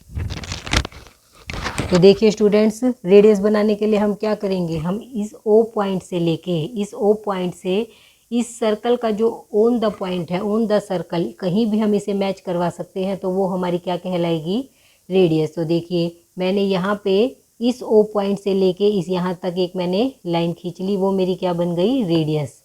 और इसे मैंने दे दिया नाम ए। ओ ए मेरी क्या हो गई, रेडियस। मैं इसे इस डायरेक्शन में भी खींच सकती हूँ, मैं इसे इस डायरेक्शन में भी खींच सकती हूँ, तो सारी मेरी क्या है, ये रेडियस। तो ओ ए मेरी क्या हो गई, रेडियस। अब इसकी हेल्प से हम क्या निकालेंगे, इसकी हेल्प से हम बनाएंगे एंगल्स। तो सबसे पहले देखिए ऑर्डिनरी ब्रेड के लिए है मेरा 160 डिग्री का एंगल। तो देखिए अब हम क्या बनाएंगे, 160 डिग्री का एंगल। तो स्टूडेंट्स देखिए मैं ओ पॉइंट को इस पॉइंट पे रख के और यहाँ से इस लाइन को मैच करवा के क्या बनाऊंगी, एंगल। सबसे पहले हमें क्या ध्यान रखना है, हमें ओ पॉइंट को मिलाना है इस वाले पॉइंट पे। देखिए ओ पॉइंट को मुझे मिलाना है इस वाले पॉइंट पे, और यदि मेरी रेडियस ये वाली है तो हम इस लाइन को मिलाएंगे इस लाइन से। यदि मैंने रेडियस ली ये वाली तो मैं इस वाली लाइन से मैच करवाऊंगी, और एंगल हमारा मेंशन होगा 0 डिग्री से। देखिए जैसे मैंने ये वाली रेडियस ली है तो मेरा एंगल यहाँ ऊपर वाली लाइन के एंगल माने जाएंगे, और मैं अगर इधर रेडियस खींचती तो मेरे नीचे वाली लाइन के एंगल माने जाते। तो देखिए मैंने यहाँ से इस लाइन को मैच करवाया, और देखिए 0 डिग्री से मैंने एंगल स्टार्ट किया, और हमें लेना है 160 डिग्री का एंगल। ये मेरा आ गया 160 डिग्री। तो यहाँ हम क्या कर देंगे, हम यहाँ से इस लाइन को मिला देंगे और हमारा ये बन जाएगा 160 डिग्री का एंगल। तो देखिए ये एंगल मेरा क्या हुआ, ये एंगल मेरा हो गया 160 डिग्री। और ये हमारा किसके लिए हुआ, ऑर्डिनरी ब्रेड के लिए। ये हमारा ऑर्डिनरी ब्रेड के लिए 160 डिग्री का एंगल आ चुका है। अब देखिए मैं इस वाली लाइन को और इसको, दोनों में से किसी भी लाइन को रेडियस मान के अब नेक्स्ट एंगल बना सकती हूँ। नेक्स्ट है मेरा फ्रूट ब्रेड 40 डिग्री। तो देखिए अब हम क्या लेंगे, हम इसे रेडियस मान के अब 40 डिग्री का एंगल बनाएंगे। देखिए मैंने यहाँ पॉइंट रखा, इस लाइन से ये लाइन मैच करवाई, तो यहाँ एंगल मेरे 0 डिग्री कहाँ से स्टार्ट है, 0 डिग्री मेरे नीचे वाली लाइन से स्टार्ट है। तो यहाँ से हम एंगल मेंशन करेंगे नीचे वाले को हम एंगल मानेंगे, और 40 डिग्री का एंगल है मेरा इस वाले पॉइंट पे। देखिए ये वाला हमारा है 40 डिग्री का एंगल। तो यहाँ से हम 40 डिग्री का एंगल लेंगे, और ये मेरा हो जाएगा, ये मेरा हो गया 40 डिग्री का एंगल। तो देखिए अब ये हमारा हुआ फ्रूट ब्रेड के लिए, फ्रूट ब्रेड। अब नेक्स्ट हमारा क्या है, नेक्स्ट हमारा है केक एंड पेस्ट्रीज 80 डिग्री। अब फिर मैं क्या कर सकती हूँ, मैं इसे भी रेडियस मान सकती हूँ और इसको भी। आप दोनों में से किसी को भी रेडियस लेके एंगल बना सकते हैं। मैंने इसे रेडियस लिया, देखिए यहाँ से मैंने इस पॉइंट को मिला के यहाँ से इस लाइन को मिलाया, तो यहाँ देखिए 0 डिग्री मेरा ऊपर वाली लाइन में है, तो यहाँ से मैं 80 डिग्री का एंगल बनाऊंगी। ये मेरा ऊपर वाली लाइन में 80 डिग्री का एंगल है ये। तो देखिए इसे हम इससे अब मैच करवा देंगे। ये देखिए ओ पॉइंट से मिलाना है, ये हमारा हो गया 80 डिग्री का एंगल, और ये मेरा हुआ केक एंड पेस्ट्रीज के लिए। नेक्स्ट हमें क्या करना है, नेक्स्ट हमें करना है बिस्किट्स के लिए 60 डिग्री का एंगल। अब हम बनाएंगे बिस्किट के लिए 60 डिग्री का एंगल। तो देखिए अब मैंने इसे इसी पे अब इसे वो प्रोटेक्टर को रख के इस लाइन से इस लाइन को मैच करवाया, और देखिए स्टूडेंट्स यहाँ मेरा एंगल 0 डिग्री ऊपर से स्टार्ट हो रहा है, तो हम ऊपर वाले एंगल मानेंगे। तो हमने लिया 60 डिग्री का एंगल, मेरा हुआ ये वाला, ये मेरा हुआ 60 डिग्री का एंगल। और साथ में देखिए बिस्किट्स के लिए मेरा था 20 डिग्री, अदर्स के लिए था मेरा 20 डिग्री का एंगल। तो देखिए 60 से 70, 70 से 80, तो ये 20 डिग्री का एंगल किसके लिए आ गया, अदर्स के लिए। मैं आपको ये करके भी दिखाऊंगी, पहले हम इसे मैच करवा देते हैं। ये हमारा हुआ किसके लिए हुआ, ये हमारा हुआ बिस्किट्स के लिए। बिस्किट्स के लिए मैंने निकाला था 60 डिग्री का एंगल। तो देखिए ये हमारा आ गया 60 डिग्री, और ये मैंने क्या कहा है, ये हमारा अदर्स के लिए 20 डिग्री का हमें एंगल निकालना है। तो देखिए इसमें भी मैं क्या करूँगी, इसमें भी मैं इसे अब रेडियस मान लूँगी। इसे रेडियस मान के इस लाइन पे इसे मैच करवाइए, और देखिए यहाँ 0 डिग्री ऊपर वाली लाइन में है, तो यहाँ हम इसे ऊपर से मैच करवाएंगे। और देखिए 20 डिग्री मेरा यहाँ, ये देखिए 20 डिग्री मेरा यहाँ आ रहा है। तो इसका मतलब ये क्या है, ये पाई चार्ट हमारा बिल्कुल सही है जो मैंने, और यहाँ बचा हुआ हमारा क्या आ जाएगा 20 डिग्री का एंगल, जो हमारा है अदर्स के लिए। आई होप स्टूडेंट्स आपको ये क्वेश्चन अच्छे से समझ आ गया, और पाई चार्ट कैसे बनाते हैं वो भी आपको अच्छे से क्लियर हो गया। तो अब करते हैं हम एग्जाम्पल नंबर 3। क्वेश्चन नंबर 3 देखिए, अ bag has 4 red balls and 2 yellow balls. तो स्टूडेंट्स इसमें हमें क्या बताया गया है, एक बैग है जिसमें हमारे पास 4 रेड बॉल्स हैं एंड 2 येलो बॉल्स हैं। The balls are identical in all respect other than colour. उनमें सिर्फ किस चीज़ का डिफरेंस है, सिर्फ कलर का फ़र्क है। अगर हम उस बॉल को टच करके देखें तो हमें नहीं पता चलेगा कि वो रेड है या येलो, आइडेंटिकल वो सेम है, लेकिन सिर्फ उसमें कलर का फ़र्क है। A ball is drawn from the bag without looking into the bag. फिर उसमें से क्या किया, एक बैग में से एक बॉल को निकाला गया और विदाउट लुकिंग, फिर और हमें ये नहीं पता, बिना देखे उस बॉल को हमें निकालना है। क्वेश्चन नंबर 3, तो देखिए स्टूडेंट्स क्वेश्चन नंबर 3 में हमें क्या बताना है, अ bag has 4 red ball and 2 yellow balls. एक बैग में कितनी बॉल हैं, 4 तो रेड बॉल हैं और 2 येलो बॉल्स हैं। The balls are identical in all respect other than colour. और बॉल क्या है, बॉल है सेम, लेकिन कलर का फ़र्क है, उनमें सिर्फ कलर का फ़र्क है, लेकिन बॉल दिखने में बिल्कुल सेम है, सिर्फ उनमें कलर का फ़र्क है। A ball is drawn from the bag without looking into the bag. फिर क्या करना है, बॉल को निकालना है बैग में से without looking the into the bag. Bag में से बिना देखे क्या निकालना है, बॉल को निकालना है। और what is the probability of getting a red ball, और हमारी रेड बॉल निकले उसकी क्या प्रोबेबिलिटी है, इट इज़ मोर और less than getting a yellow ball. और येलो बॉल की प्रोबेबिलिटी निकालनी है और हमें बताना है कि वो प्रोबेबिलिटी ज़्यादा होगी या फिर कम होगी। तो स्टूडेंट्स हमारे पास टोटल बॉल कितनी है, टोटल बॉल्स कितनी है, 6। हमारे पास टोटल 6 बॉल्स हैं। देखिए ये 4 बॉल तो हमारे पास क्या है, ये 4 बॉल हमारे पास है रेड, और ये 2 बॉल हमारे पास क्या है, ये 2 बॉल हमारे पास है येलो। अब फर्स्ट पार्ट में हमसे क्या पूछा गया है कि हमें प्रोबेबिलिटी बतानी है रेड बॉल की। तो रेड बॉल की हमें प्रोबेबिलिटी बतानी है, तो इसका क्या फॉर्मूला होता है, नंबर ऑफ फेवरेबल केसेस और डिवाइड में number of total favourable cases और नंबर ऑफ फेवरेबल आउटकम्स और नंबर ऑफ टोटल आउटकम्स। तो स्टूडेंट्स आप बताइए टोटल आउटकम्स हमारी कितनी, हमारे पास 6 बॉल हैं तो टोटल आउटकम्स कितनी हुई, 6। और इसमें से रेड बॉल की कितनी पॉसिबिलिटी हैं, 4। अगर 4 रेड बॉल हैं तो फेवरेबल केसेस कितने हुए हमारे पास, 4। इसे आप कट कर दीजिए, 2 2 जा 4, 2 3 जा 6। इसके बाद हमें निकालना है येलो बॉल के लिए। येलो बॉल के लिए क्या आएगा हमारा, येलो बॉल के भी number of favourable cases, yellow ball कितनी है 2 और टोटल केसेस है हमारे पास 6, तो हमारा आ जाएगा 1/3। तो अब बताइए इज इट मोर और लेस, तो आप बताइए क्या ये ज़्यादा होगा या कम होगा than getting a yellow ball. तो किसकी प्रोबेबिलिटी ज़्यादा होगी, रेड बॉल की। तो क्या आएगा कि रेड बॉल है वो क्या होगा, ज़्यादा होगा येलो बॉल से। जो रेड बॉल की प्रोबेबिलिटी है वो येलो बॉल की प्रोबेबिलिटी से ज़्यादा होगी। तो स्टूडेंट्स आपको क्वेश्चन नंबर 3 समझ आया। तो इसी के साथ हमारी एग्जाम्पल वीडियो कंप्लीट होती है और साथ में हमारा चैप्टर डाटा हैंडलिंग का भी कंप्लीट होता है। आई होप आपको ये चैप्टर अच्छे से समझ आ गया होगा। Thanks for watching my videos.